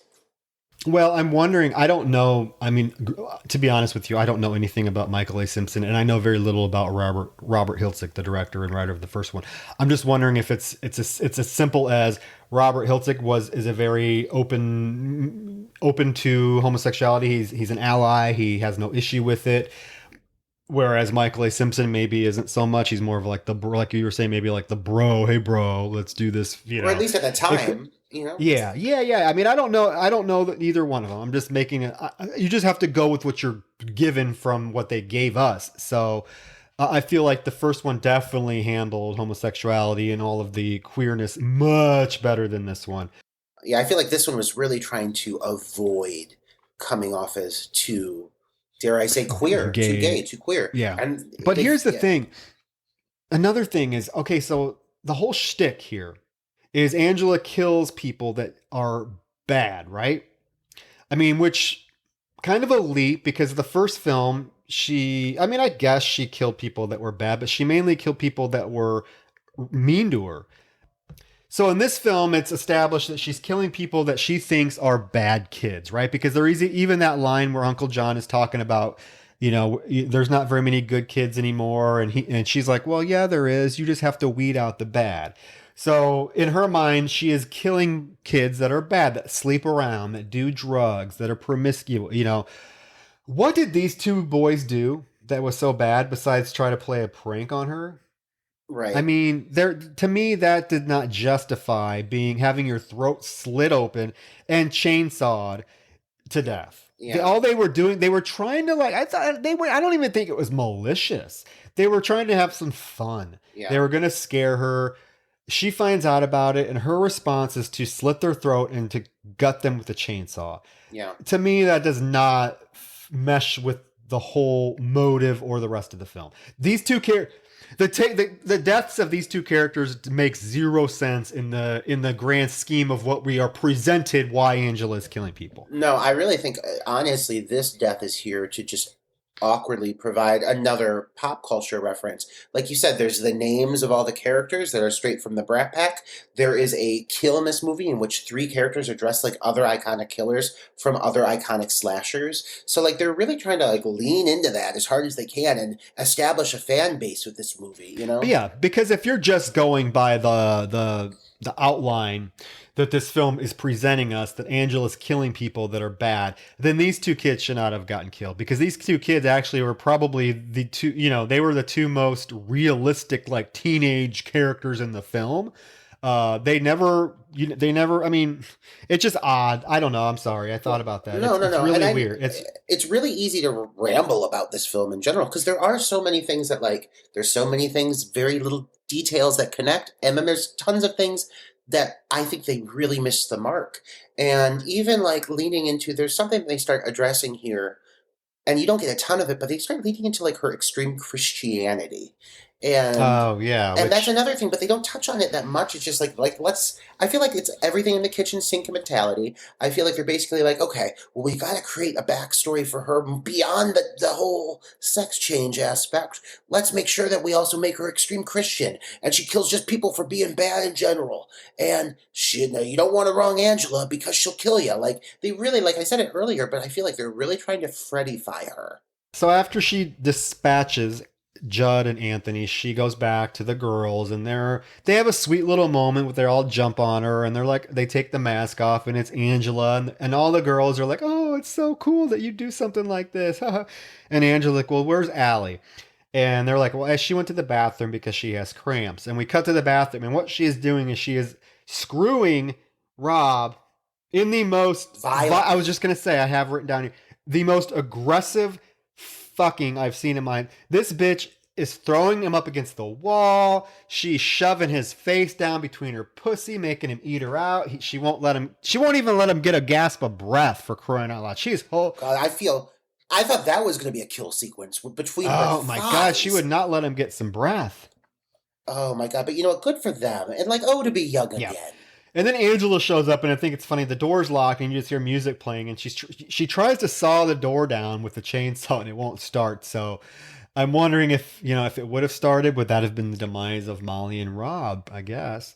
Um, Oh, absolutely. so Rob hides, and Allie answers the door, and she's like, "Why is this door locked?" And Allie's like, "Well, I didn't want any crazy person attacking me." And then she looks at Angela's outfit. She's like, "Cute, but the blood looks like ketchup." And walks. I did Yeah. like that. I did I like mean, I that. like Allie. I think Allie is a very interesting character. I like that she is a teenage girl that is portrayed as so sexually liberated and aggressive, because it's usually not that way. And in fact, there's a scene coming up that is the complete opposite of what you would expect. from a slasher film or from a female versus male type sexual encounter, which I thought was really cool and really well done. Mm-hmm. But I don't like this next moment, because this next moment it's out of character for Allie, because she runs into Molly and she has such an abrupt shift in how she treats Molly. She's been pretty favorable and nice to Molly throughout the whole film, and then all of a sudden, out of the blue, Molly's walking and Molly says hi to Allie, and Allie's like, "You don't have to pretend to like me. I know you hate me just as much as I hate you. And has Sean fucked you yet? Oh, he's a horrible lay. And go tell Angela. I'm sure that dyke will like to know." It's so out of character for what we've seen from this character. And I know maybe this was their moment where they're like, okay, well, we got to make her be Judy level bitchy, but it doesn't work, because it's not the character at all. And it's never approached again. Like, after this, she goes right back to being herself. The knight. I mean, because Molly is the most, let's be honest, Allie is the most, I've probably misused their names many times, just because, come on, this film. Allie, you know what I'm talking about. Allie she is the most vocal character, the most foul-mouthed character, the most, but she's never like mean. Like, you know what I mean? She's never mean. Even when she says the shit sister, she's not really mean about it. She's laughing and, and then just to give her this moment where she's just has to turn into this total cunt for no reason. It just doesn't, it's out of character. Yeah. And then like you said, she goes right back to being, not having an issue with Molly. Yeah. Yeah. I feel like they really fed this into the script for exactly what you said. And that's when I was saying that they're trying to make her the Judy earlier. It's this, honestly, in this one scene, like, they make her a bitch for one scene, but she's nowhere near bitch level as Judy was. She just kind of has this bitchy moment where she's like, you hate me and I hate you. And then it's not really addressed. I mean, there is a scene where you see Molly kind of crying over it. But overall, for the most part, like, the whole turbulence between their characters is not explored. And they seem pretty okay with each other than this one moment. So I don't know. I mean, there are some very thin character choices that are made over the course of this, which is unfortunate because you have a fun cast. I do feel like this was a misstep. It was a misstep. It shouldn't even have been in the film. Like I said, if I was editing this film, that would have been cut completely. And the little boy is looking at because just their performance, but because it makes no sense. But then but I guess it does sort of, because it does serve a purpose, because Molly's crying and Angela walks in and Molly tells Angela about Allie and that Allie has said mean things to her. Yeah. So it does kind of play into what happens next, which is the scene where Allie is fucking Rob in the woods. She is riding him like there's no tomorrow. Jesus Christ. I can't. The stamina. The stamina this girl possesses. I can't remember the last time I had that much energy in me. Good for her. Good for her. Her tits are flopping. She's riding. This boy's in heaven. He doesn't know what's going on. Yeah, I mean, they have a shot on his face. He's just like drooling. He's like, oh, shit. He looks like, it's like the scene in a Scary Movie right before the guy shoots his load and rockets Anna Faris to the ceiling, like, minus that grand explosion. His face is just like overcome with emotion. Yeah. Well, she comes and then she gets off of him and she's like, oh, that was great. Thanks. Hey, listen, you don't have AIDS or anything, do you? Oh, I love that she asks that after she fucks him. I love that that line again, not the most. It's a poorly played line, but I mean, don't you tell me that as the grinder generation goes, don't you tell me you haven't had that bit of dialogue after a hookup? Because I have asked that question on multiple occasions. Shame on me. We have to keep in mind this was 1988, so I mean, I just think it's funny that she just says it so after they've already Yeah, fucked. Like, yeah. well, if you did, it's you're screwed, lady. I No, but I mean, got gonorrhea, chlamydia, and I got herpes. So. yeah. He's like, no, and she's like, okay, great, Yeah, bye. What I that's do, enough for me. yes, but what I do like about her is that it's really refreshing to see a teenage girl, well, what's supposed to be a teenage girl, so like sexually empowered and actually using guys as her sex toys and not the opposite. We're so used to seeing guys use girls and treat them like just sexual objects and be done with Yeah, them. How many movies have we seen where that's yeah, happened? Over and over again, like Rage, Carrie yeah. 2, all kinds of movies. This bitch is She's making up for lost time. she just wants to Oh my fuck, and after god. she's done, she doesn't want anything to do After with she's you. done with this guy, she's right off to the next one. To be honest, She literally because is, she. because she goes back to her cabin, and there's a note on her mirror that says, "Allie, meet me at the abandoned cabin. Love, Yeah, Sean." and this girl doesn't even wet towel it. She doesn't even. She No. doesn't horror bath it. She just goes. She's like. She's got a load in her, and she's like, "I'm good to go." She's. She's like, Hey, where are we it's at?" Like, it's lube. It's lube. It's oh free my god! lube. She doesn't have to do anything. This is why this is a gay podcast. Like, we sassy today. But she literally, yeah, she just flips her hair and she's like, Sean Whitmore, I knew you'd come around. And come around, you will. So she goes to the cabin and it's abandoned and she knocks on the door. Nobody answers. And she's like, goddamn Molly. And Angela comes. Molly's so notorious for playing cruel pranks on Right? people. Yeah, why would Molly even bother to? But then Angela comes out. She's like, goddamn Angela. And Angela's like, I knew you'd show up or something. I don't remember the exact dialogue. She's like, you're dumber than I thought or something like that. And Allie's like, well, you're even more fucked up than I thought. And this is when Angela stabs her twice in the back. Oh yeah, it's like out of nowhere, and it's pretty graphic. I like this moment. It is. And then she makes her get up and like pushes her into this old outhouse and holds her head in the toilet, the opening of the outhouse. And she's like, what's down there, Molly? Shit. And it's pretty effective. Yeah. She's like, yes, shit, because you've shit your whole life away. You're a shitty friend. What else is down there? Piss. Yes, because you pissed your whole life away. What else is down there? I don't know. Leeches, Allie, for a leech like you. And then she just pushes her in head first. She pushes her in head first and literally has this big stick and is drowning her in the toilet as Allie pops up occasionally, covered in leeches, gagging, gurgling. It is so disgusting. This is the point where I realized, I was like, you know what, man? For all of the flaws and, in my opinion, the missteps and the bumps in the road along the process of watching this movie, the kills in this film are honestly, for the most part, pretty fucking satisfying.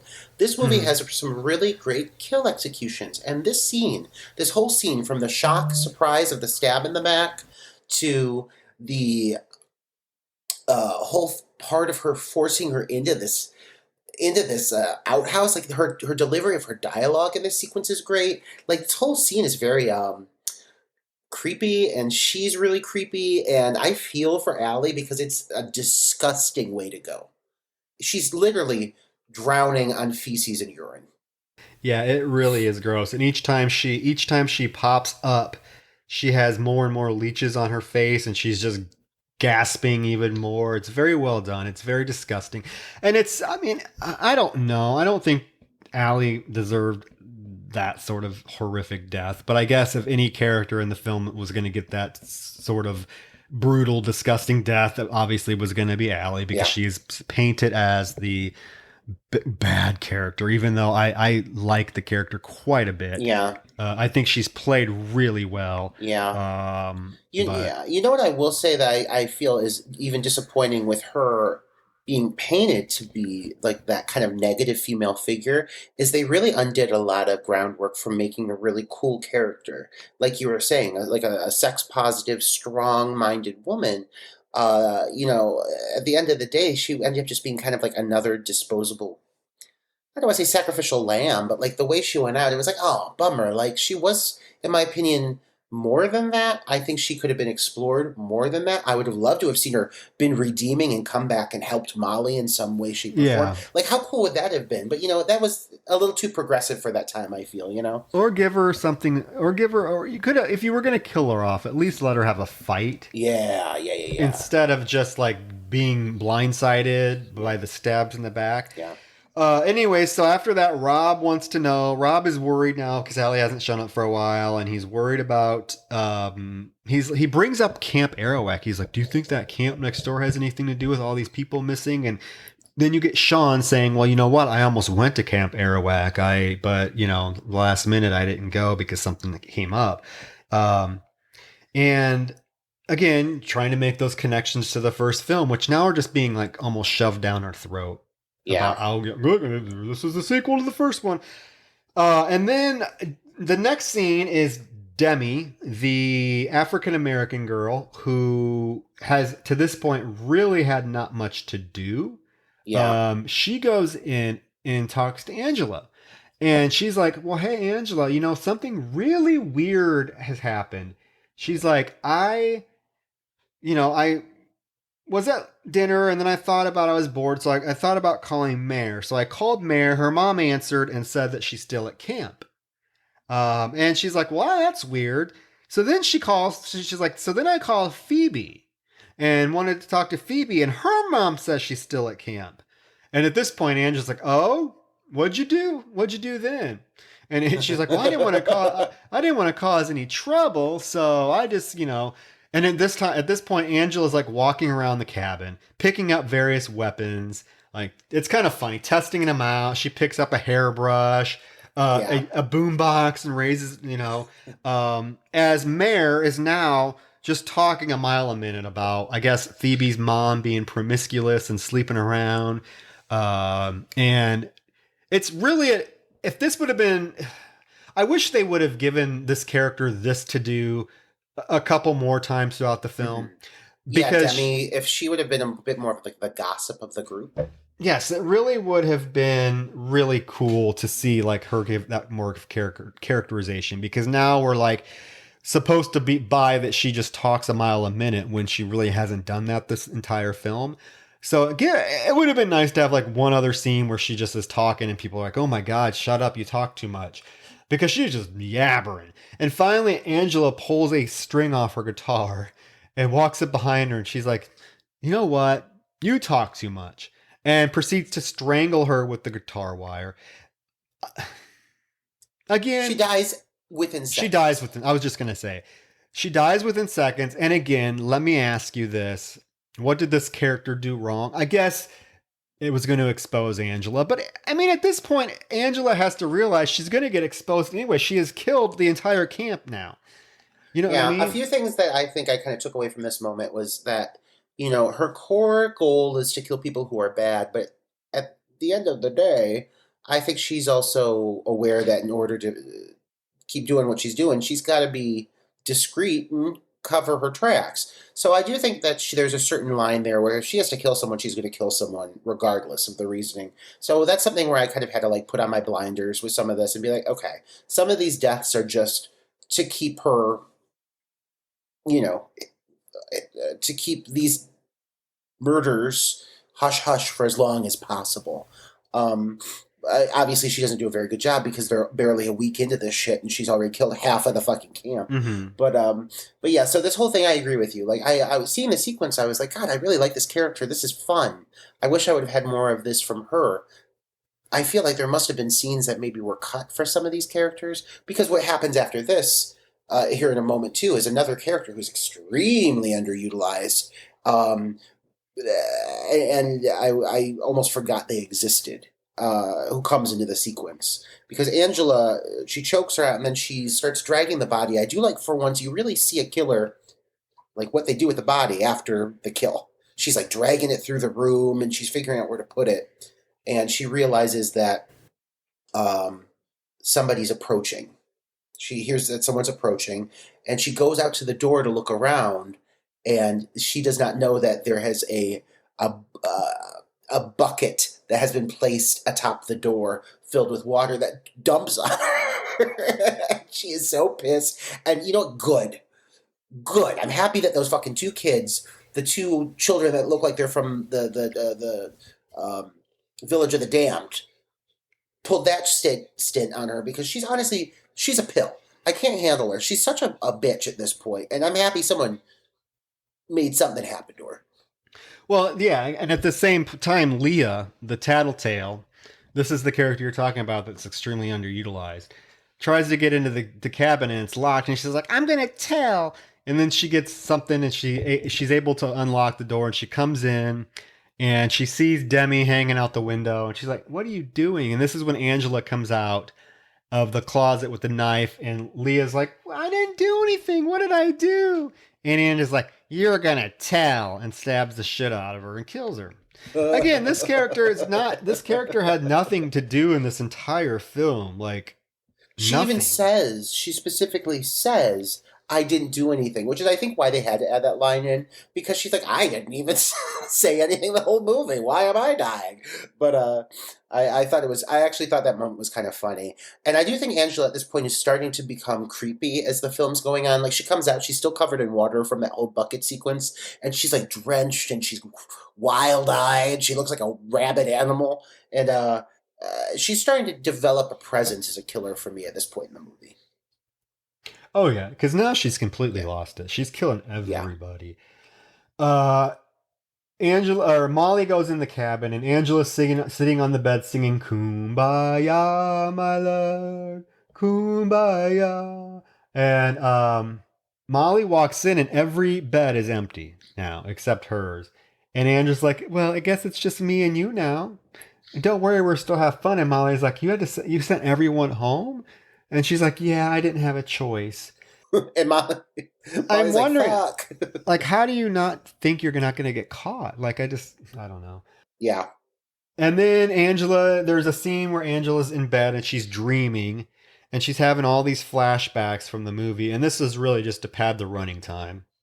But I will say, this dream sequence is nightmare fuel, because what they do is, like, they take the footage of her singing like the Happy Camper song and they slow it down so she's like, "Where's the happy camper?"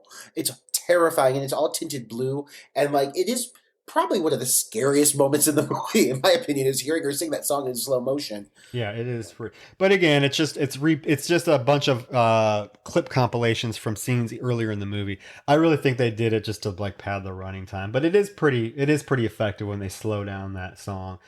It's the next day, and this is where you get the cuts to the scene, and all you hear is "You're fired." Good. Thank God somebody fucking took some initiative and did what they said they were going to do. At least people are following through on their threats, because she's now dispatched how many? Probably like 9 kids. And she's telling people, she's like, "Oh yeah, I'm just sending them home." That's not normal at any camp. Even if the people attending this camp are far too old to be there, I'm very confused. Why would people just be leaving willy-nilly? So I'm happy that they fire her. Good. Well, yeah, and you would think the camp counselors or the camp owners would be a little bit more like in tune with this, because, you know, I'm sorry if my kid showed up from summer camp, is like, "Oh, I got sent home," I'd call the camp and want to know what happened. You know what I mean? Yeah. Like, I'd be like, "Hey, what?" So, whatever. I would be baffled as the fact that I have not seen a single one of these children physically leave the premises. I'd be like, when did their parents come and pick them up? Like, Yeah. I mean, it's not like it's a huge compound that you're not going to notice a car pull up. And right. People coming at 3 a.m. in the middle of the night to get their kids. I'm very confused. Uncle John fires her, and she's like, "Well, what if I tell you I'm sorry?" And he's like, "I want you out before lunch." And she's cries, and she leaves, and she hikes up to her abandoned cabin. Now, Molly does run into her, and Angela does tell Molly that she got fired and that she's going to go be alone. And then this is when Molly goes to get Sean out of bed, and we get the shirtless, fuzzy Sean in his little... He's such an otter. His little tight khaki camping shorts. Whatever happened to him, I wonder. Hey, if you're listening. No, You may be a daddy now, Right? but ooh, I like it. So she wants Sean to go help her, get Angela and kind of console her. So they go find Angela at the abandoned cabin. And she's talking to Angela, and she's like, Uncle, you could probably go talk to Uncle John. And she's like, well, it's TC hates me too. He's every bit responsible. He actually reminds me of a boy I knew at camp. And she's like, oh, what happened? And she's like, I drowned him. I love it. I did love that line. Yeah. And yeah, then, because yeah. Meanwhile, in the background, Sean is like, "Hey, this door is not opening," and she's like, "Oh, don't go in there." But she doesn't even turn her attention. Which I think if I were her, I'd be like, "Get the fuck away from that door!" and like jump to my feet. She just sits there, making foreboding conversation with Molly. As Sean is meanwhile is like, "Oh, I got the door open," and he like waddles into the room, and lo and behold, Troy, what's in the room?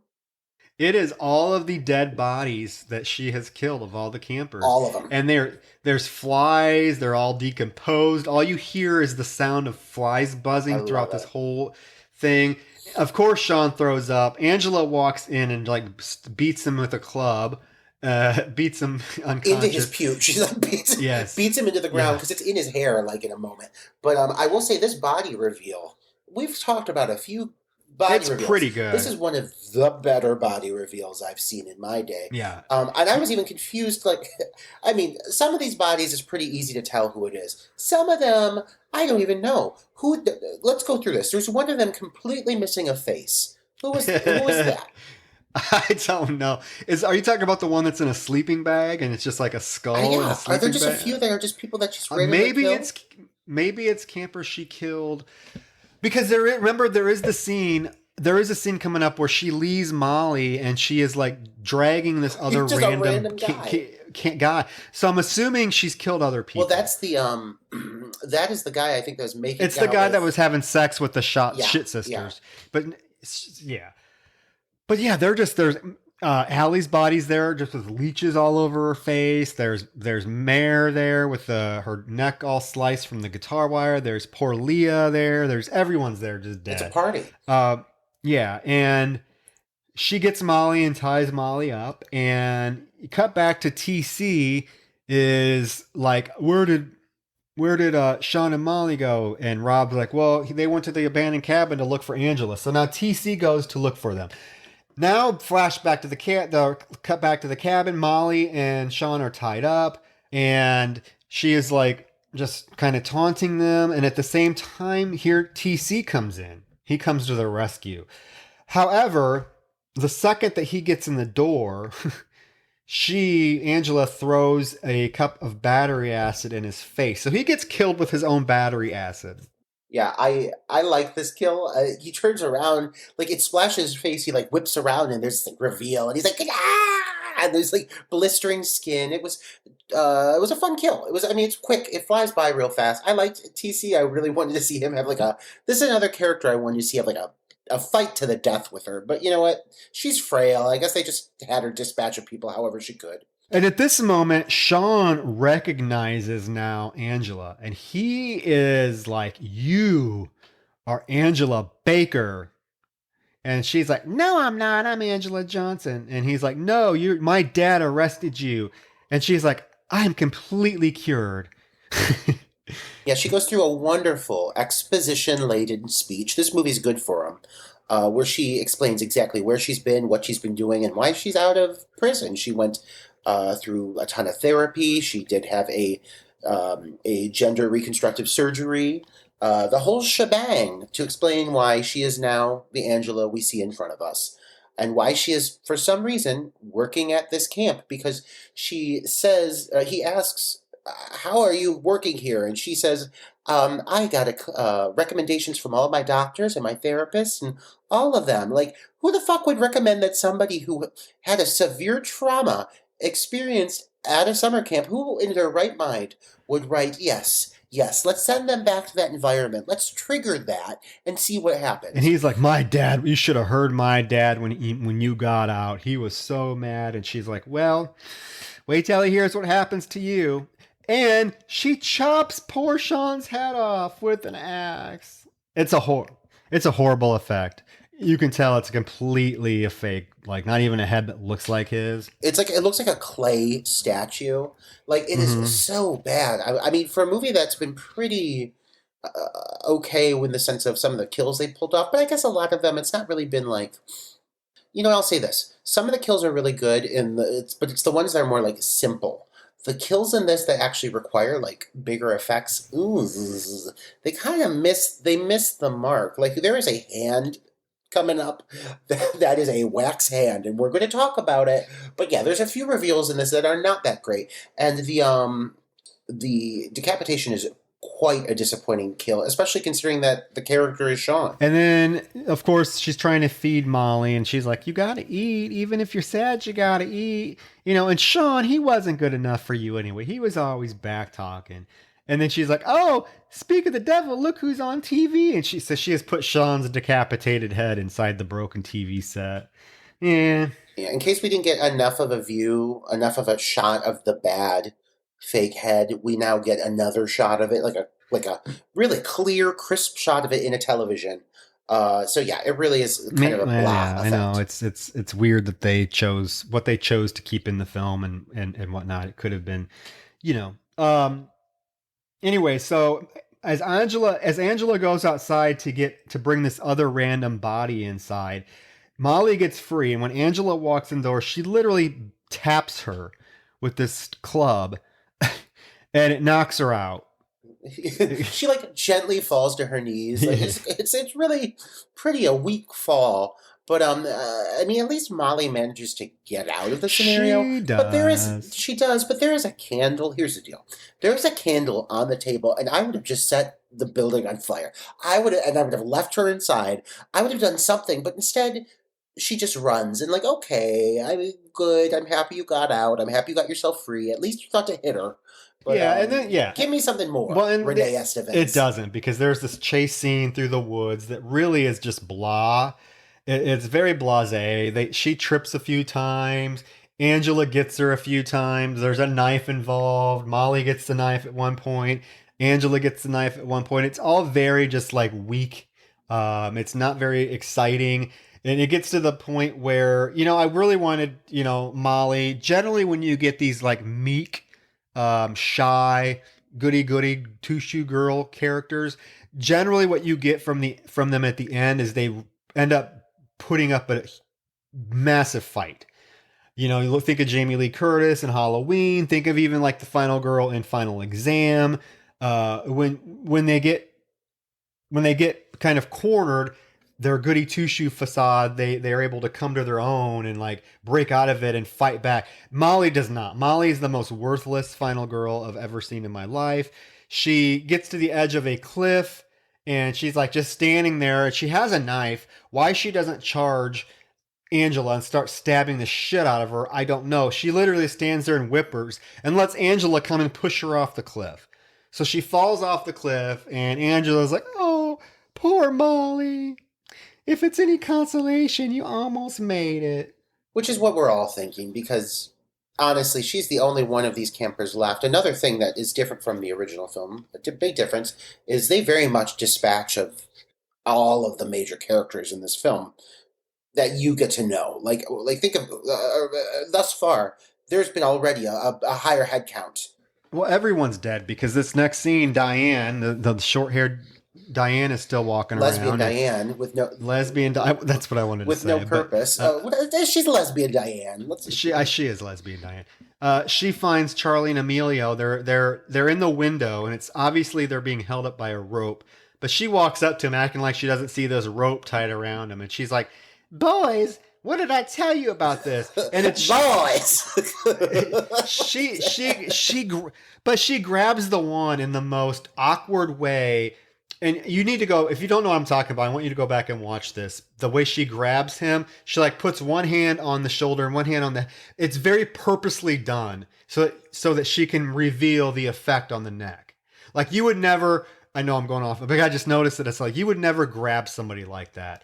There's no way. You would have just tapped him on the back. But she has to grab his shoulder and the head to tilt it back so that you can see that his neck has been cut. It's like, and even then, I can't tell what it is. It looks. And she does it in the most awkward way. It's like, Diane, couldn't you have done that a little faster so it doesn't look so ridiculous? Oh, Diane's the epitome of a day player. Let me tell you. Diane was on set for one day. Diane felt she was the lead of the film because she has the final moment. And Diane was going to take that scene and she was going to run with it. And Diane is screaming. She's flailing. She's around Uncle John. Like, oh, God, she's taking this moment. She's really just making her all. It's too bad that Diane is immediately killed. Well, not too bad. She's actually quite obnoxious, but... She runs into Uncle John's office, and he is dead on his desk. His hand... horribly removed. It's a plastic Party City hand. It's so bad. It's sitting on... And then he is just, like, laying in his chair. He's been stabbed, apparently. And... poor Rob, who I forgot about. Yeah. I was like, what happened to Rob? And I Rob. See, what did Rob do wrong? It's what, you know what it is? It all comes down to he got laid. Oh, Angela knows everything, and she's a bitch about it. She's pissed. She's pissed because he got laid. He is hanging in the corner of the office with like something sticking out of his mouth.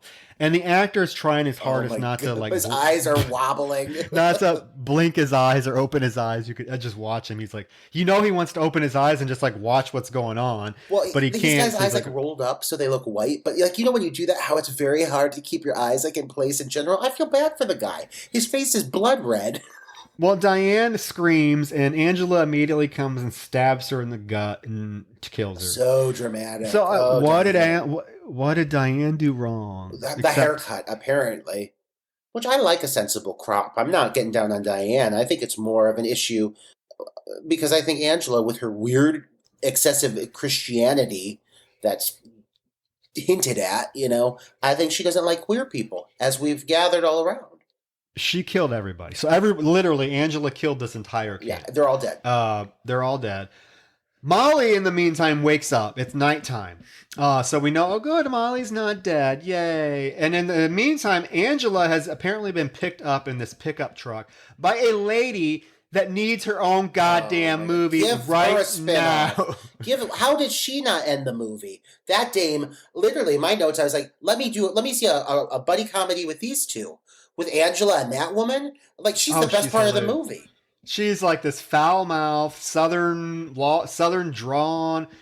Angela's like, "Thank you for picking me up." She's like, "It's no skin off my tits." Oh my God! Every line, she has like 3 lines. Each one's gold. And Angela gets pissed off because this woman's a good time, and she just kills her. She's mad. She's like, "Oh, you're stealing the show from me. I'm killing you." Well, she lights up a cigarette, and she's like, "I've tried to quit these things so many times. I've had to quit my quit." And Angela's like, "Can you mind cracking a window?" And she rolls down and she's like, "Everyone's got a boss. The way I look at it, I'm just too dumb to drink and too fat to fuck." And then Angela stabs her. I'm like, this bitch is a hoot. Angela, you could have had a fucking gay old time driving cross country with this bitch. Can you imagine? Oh, she's a fucking doll. And Angela has a really bad taste in people. And Angela chooses to kill her instead of having the best night of her life with this woman. Oh, can you imagine them driving to like fucking Des Moines, Iowa together? Going to a line dance, like they're all just a hoedown. Angela and that dame. Oh my God! Everyone's got a vice. I've got tons of them. Angela needs to not be so fucking holier than thou.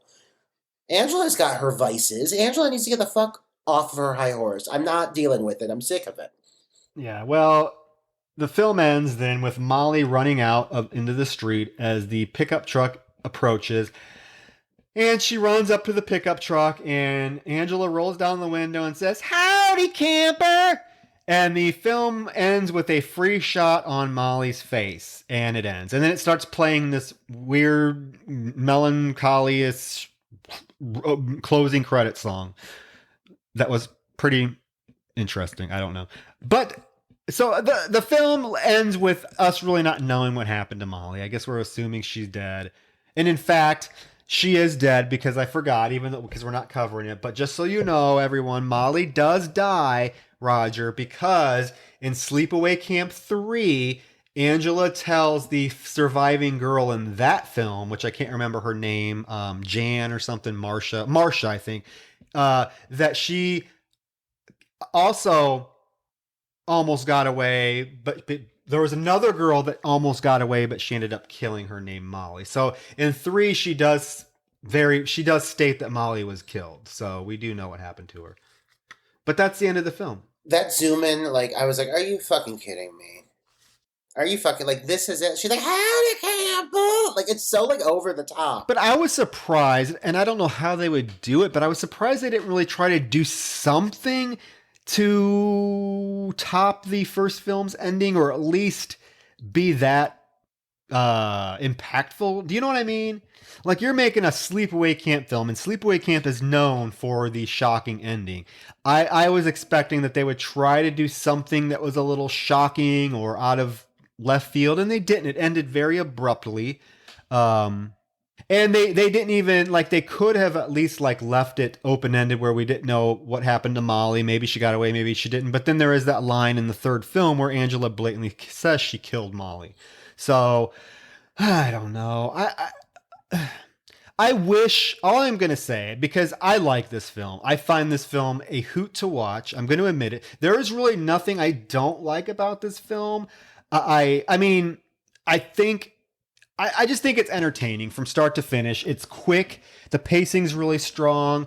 I like all of the characters. I just wish maybe it wasn't necessarily a Sleepaway Camp film. Yeah, like, it's one of those things, if it was its own, kind of like a lot of people hate Rob Zombie's Halloween movies for the sheer fact that they're called Halloween movies, but they are just different films. Now, honestly, if I were to sit here and dissect a Halloween movie, trying to, like, judge it as its own thing, separate from the original movie, even Halloween 2, there are things I will still hate.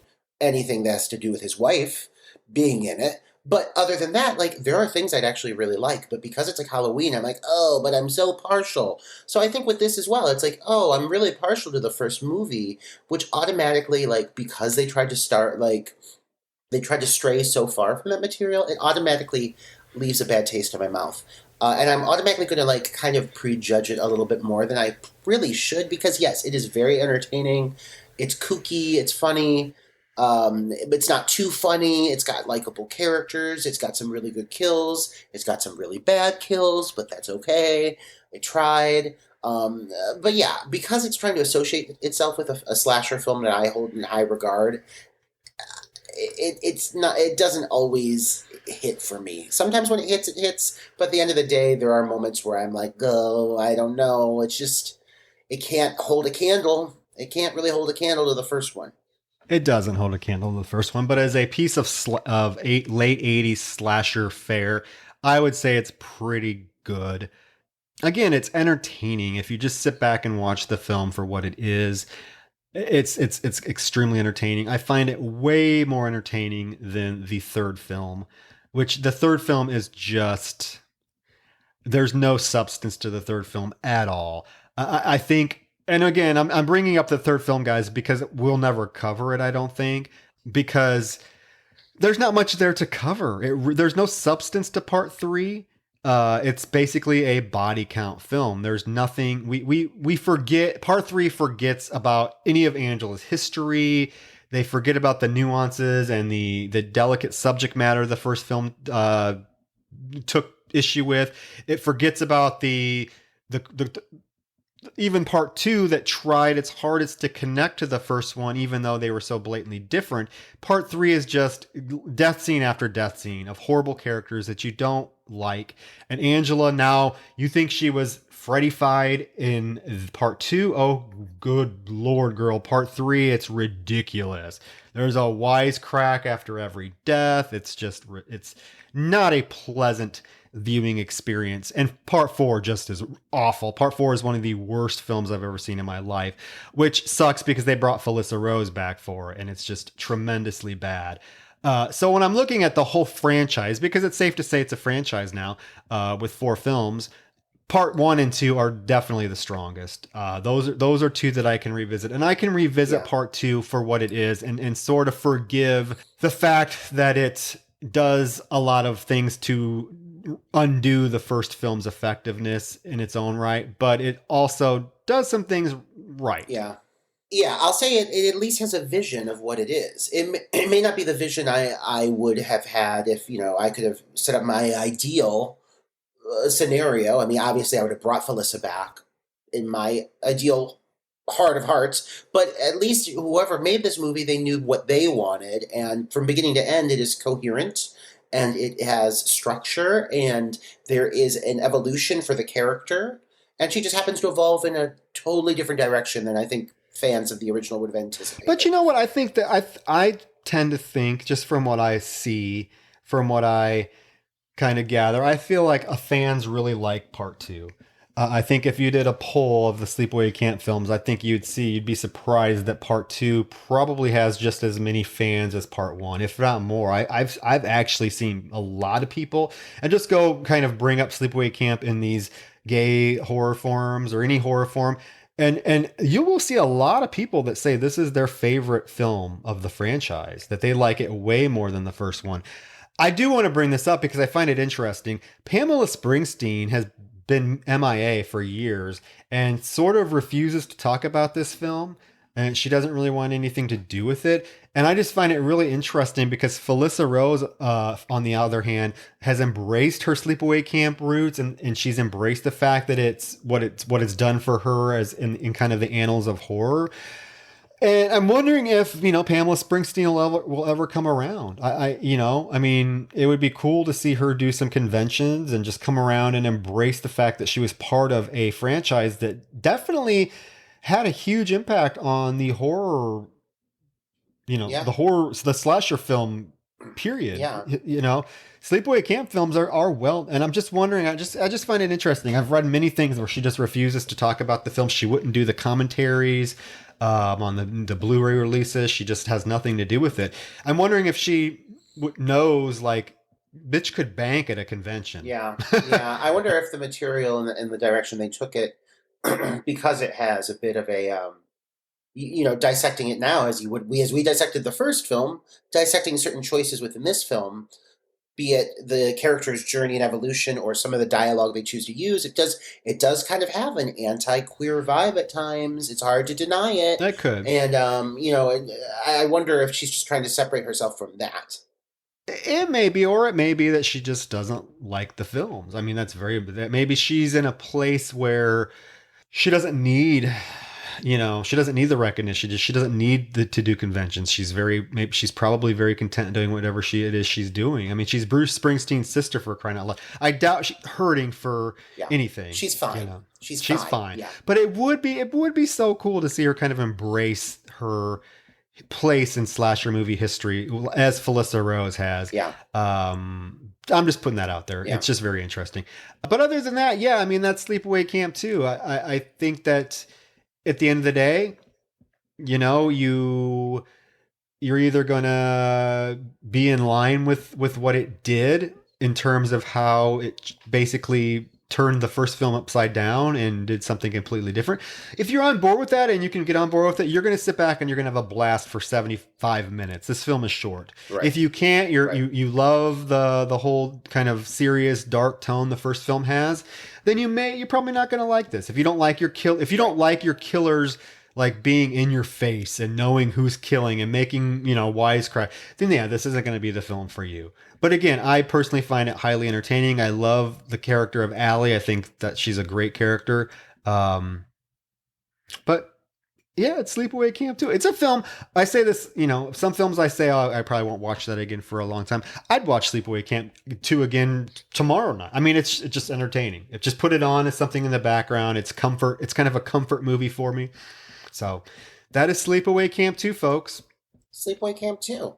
Yeah. Our first sequel. I was just going to say our first sequel. Oh Woohoo. my God. Yeah, look at us. We're growing. So, we're showing. I love it. Speaking of, so our next film is your choice. Are you choosing a sequel? I am not choosing a sequel. You know what? Here's the deal.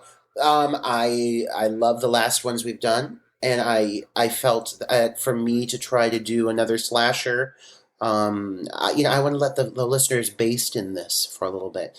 So I'm going to do something. I'm going to go a completely different route. I'm going to stick within the 80s, but I'm going to go a completely different route. And I have decided for my next pick, I want to do the 1981 psychological horror, Possession. I want to do the movie Possession, and this movie is directed by a Polish filmmaker.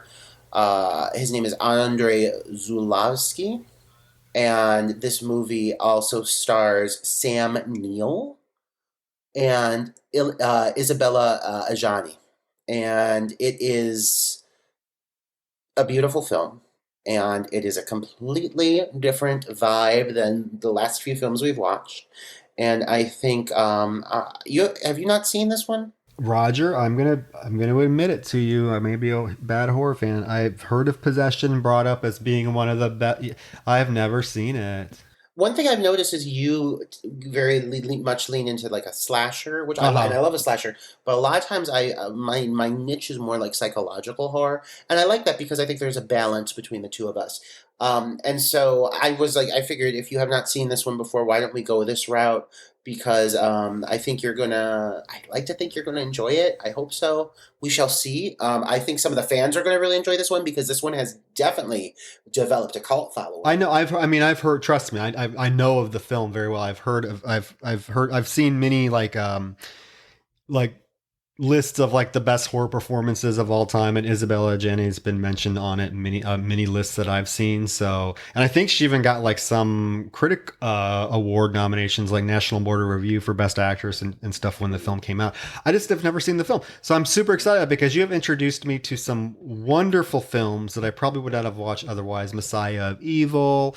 So I am super stoked. It'll be definitely going to be a different tone than our last, what, 4 or 5 episodes, I think. Because our last 4 or 5 episodes have been pretty, films that are pretty, just not too serious. We can have a lighthearted conversation with. I don't Yeah. think that's going to be the case with this film, but I'm super excited because it Yeah. shows how versatile we are, Roger. At least I'm versatile. Oh, I we're don't both know. very verse, and that's why our friends like us. Who doesn't like a verse guy? Right? But yeah, no, I'm excited to talk about it, and I'm not saying my pick after that one is going to be just as dark and gritty. Don't you worry, I can keep it light, keep it right, keep it out of sight. But yeah, this one I think we're really gonna have a really good convo. So I'm excited to talk with you about Possession. I'm excited for our fans to listen to us talk about Possession. I'm excited to hear what they thought about our conversation today regarding Sleepaway Camp 2 Unhappy Campers. Yes, let us know. Let us know. I mean, we post on Instagram. We're pretty active on Instagram. We're pretty active on our Facebook page. So feel free to respond to anything we post. We want to hear from you. Give us suggestions. And as always, folks, we know you're listening. So whenever where you're listening, if you're listening on Apple Podcasts, just go and click the little 5-star rating or whatever podcast app you're using. Just give us a little rating. It definitely helps. We are not going anywhere anytime soon. We want to keep doing this. In order to keep doing this, we got to grow our audience, and those ratings, believe it or not, do help. They're gold They to are. us. Well, they're gold, and the Gold. more 5-star ratings a podcast get, the higher it comes up in search engines if people search for horror movie podcasts. So, And our question for you listeners is, can you take us higher? can you In the take words of us Creed. higher? Can you take us higher? Okay, on that note, on that note, On that I'm gonna, what better note to end it on than a Creed quote? Guys, thank you so much for listening. Very excited to come back in the next week and give you something new, something fresh. Yep. Yeah. So, thanks for listening. Have a wonderful week, and we hope you enjoyed this episode. Very much so. Have a good night, guys. Goodbye. And again, happy Pride. Woohoo. Happy Pride!